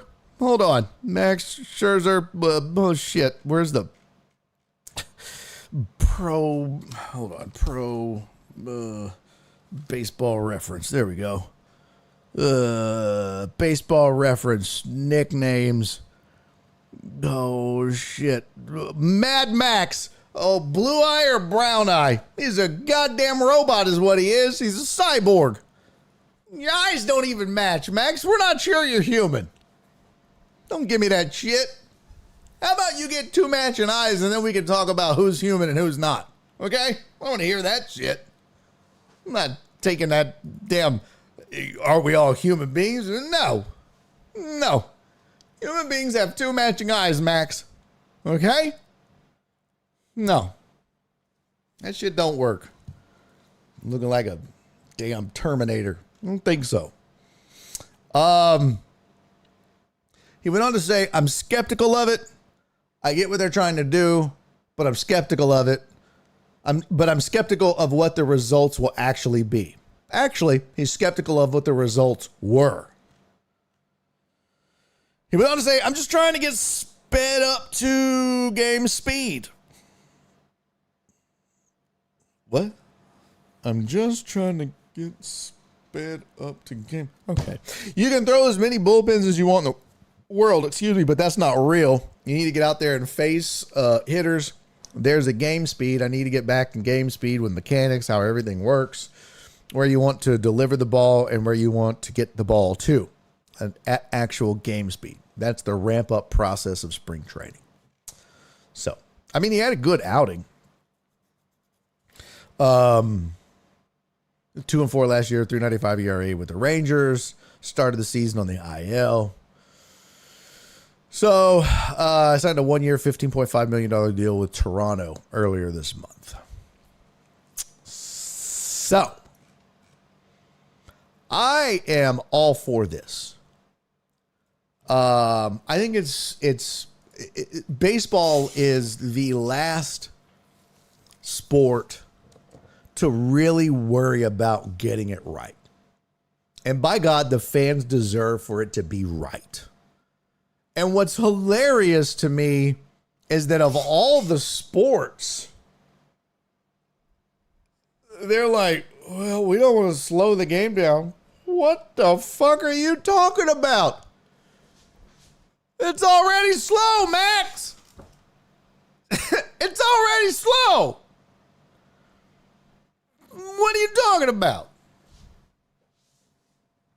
Yes, what? I mean, bro, here's the thing. And, you know, you don't have to review every ball and every strike. But there are times when guys know, and it's important, and in the game, it matters. When there's nobody on, and it's, 7-0 in the 8th inning, and your 9-hole hitter is up, and the ball's 3 inches off the plate, and Angel Hernandez just wants to go home because he's double parked, and he rings them up. Okay. You're probably not, don't need to review that. Besides, I'm pretty sure Angel Hernandez is cockeyed. That's part of the problem. I mean, he's not, but maybe he is. I don't know. But there are times in game when a guy is at the plate in a crucial situation when he gets rung up and he shouldn't have been, or vice versa, when he should have been rung up and he wasn't. And those plays should be allowed to be reviewed. And both teams should have the right to do it. Not every time, but in basketball and in football, there is a review system, a coach's challenge, and you only get so many. And once you're done with them, you're out. There's no reason that we couldn't do that in baseball. And you obviously let the manager have the discretion of doing that. But I mean, why not? It's there. And you could even take it a step further and just put the damn box up. It ain't even got to be a matter of, did they get the call right? It's automated. Just go. Boop, boop, boop. Because the umpire's just got to tell you what the damn thing said. Because the umpire's like, it says strike. Well, what would you call? Doesn't matter. I'm back here with my eyes closed anyways. I knew it, Angel. Huh? I'm not even facing the right way half the time. I mean, it doesn't matter. Joe Bro said maybe third strikes or fourth ball. I mean, look, it's a robotic system. It's an automatic balls and strikes. So you know how you watch the game on Fox or whatever, and they've got that square, and when the ball comes in, it shows you where it crosses the plate, and if it's a strike, it lights up yellow, and if it's a ball, it lights up white. That's what they're using. A system like that. So they're saying, okay, when it lights up yellow, it notifies the umpire, strike, and he goes, strike. And if it lights up white, he goes, ball. Which I never understood why they don't give the same fervor for a ball that they do for a strike. They're always like, strike! And then when it's a ball, they're like, oh. Like a ball's a big deal for the batter. Let's get some fanfare going for his ass. It's a big deal for him. He's into balls. Okay. I hate all replay, but we're way too far into the era I deal with it. You know what? I don't mind it, and here's why. Get it right. You know what I hate more than replay? Watching teams and players get screwed. My team or otherwise.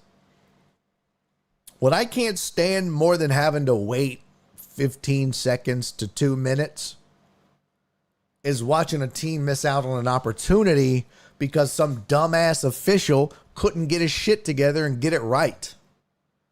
Human error.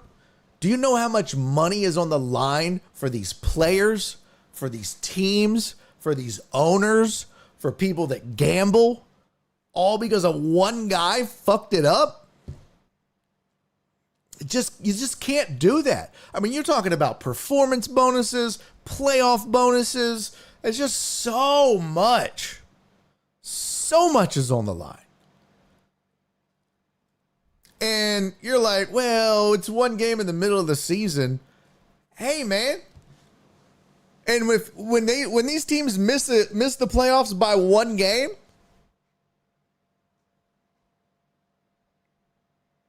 and at the same time, you've got performance incentives like home runs. You've got, all of that. So it does matter. It really does matter.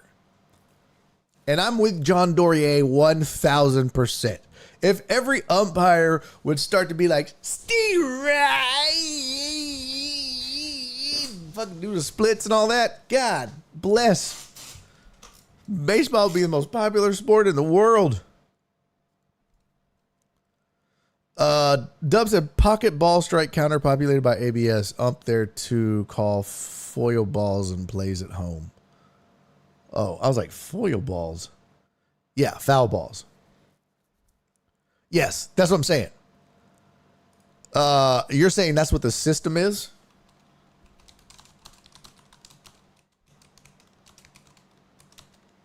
or should be.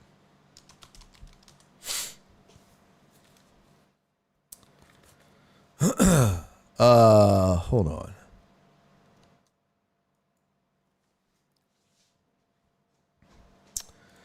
Hodor.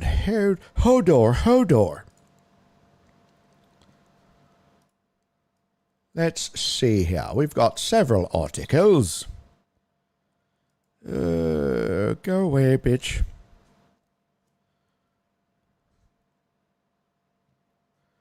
Oh.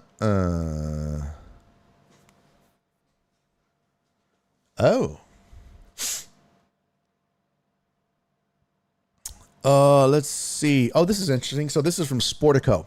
Scottsdale, Arizona. Dateline. Ba-doop, ba-doop, ba-doop. Major League Baseball had a successful test run debut of the automated balls and strike system Friday. This was Feb 25, 2025.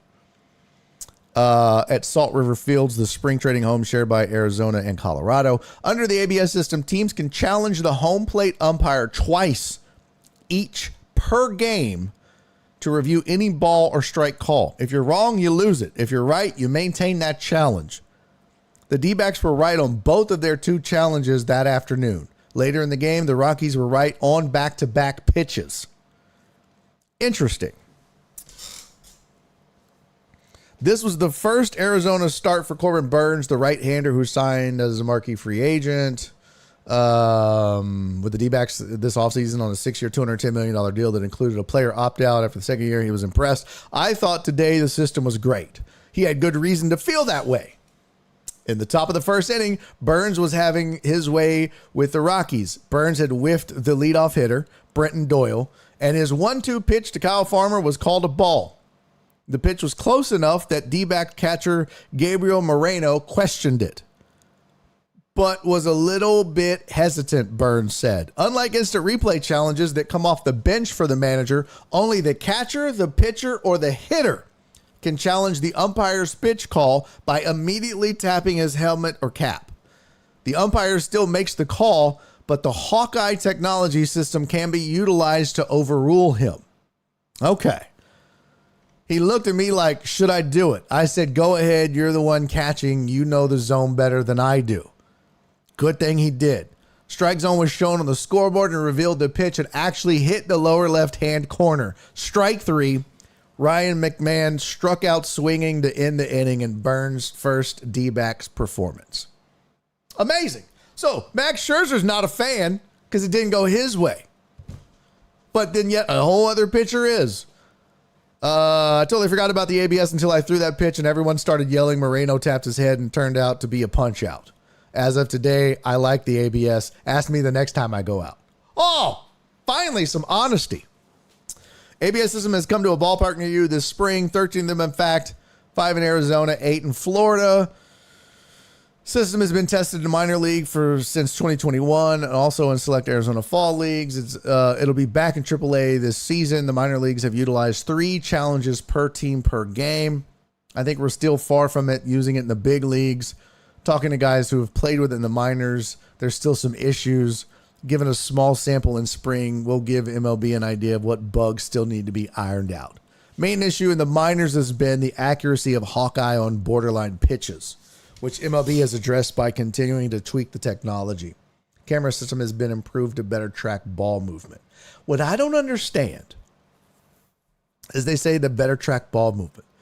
Couldn't you put something in the ball that doesn't change the weight of the ball and a sensor on the plate? I just feel like there's something that could be done there. And it doesn't have to be like the entire width of the ball, right? So stay with me on this, chat. If you've got,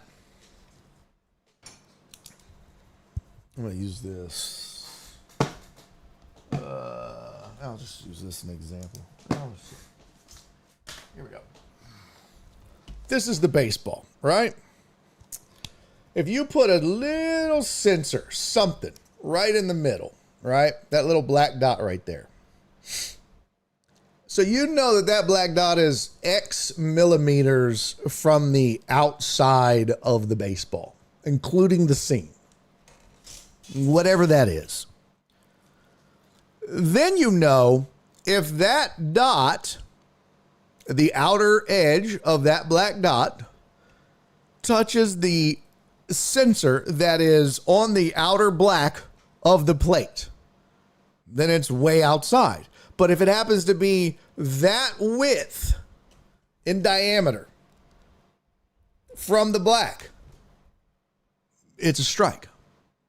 If it happens to be 1 millimeter past that width, it's a ball. I just think that there's something to that could be done. I mean, there's got to be something like that. And we're talking about something minuscule. Something that could be done. You put it in the plate. I really think it could be done. This is the same thing I don't understand why, like for first downs. You could put something literally in the tip of the ball. Just the tip. Ding. And then you put a sensor in the first down markers. Same fucking thing. Does it pass? Yes. Oh, good question, Cisco. What is the diameter of MLB baseball? It is the diameter of an MLB baseball. And I know I'm supposed to answer without, because I'm the smartest person in the world, so I'll do that without Googling it, Cisco.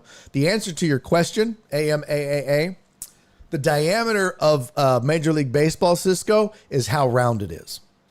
You're welcome. You asked.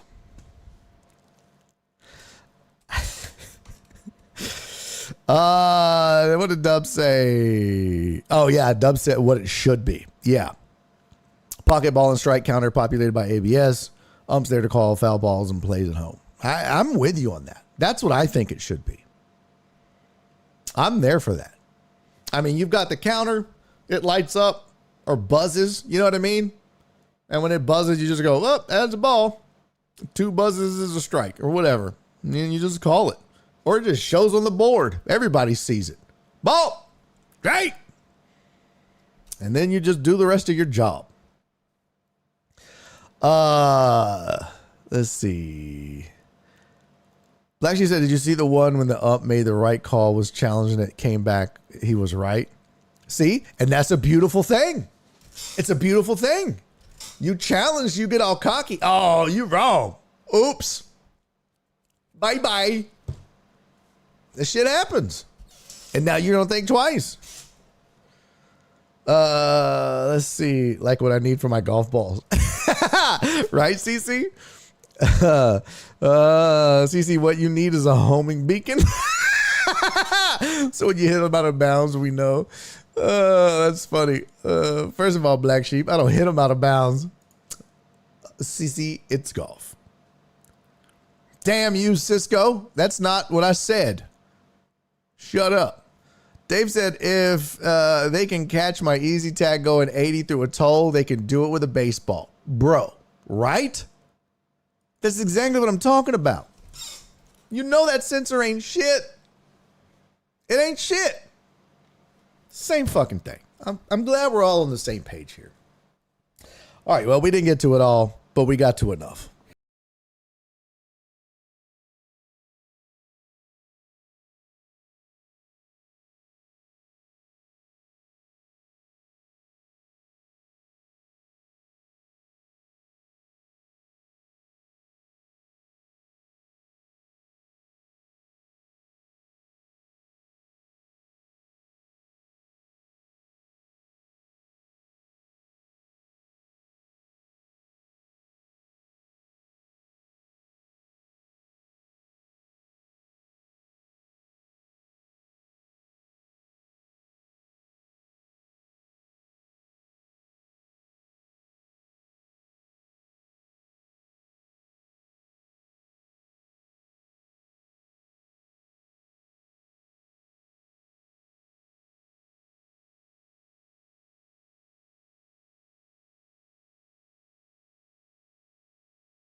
Jesus Christ. All right. Love you guys. See y'all next week. Bye. And he's making a YouTube video.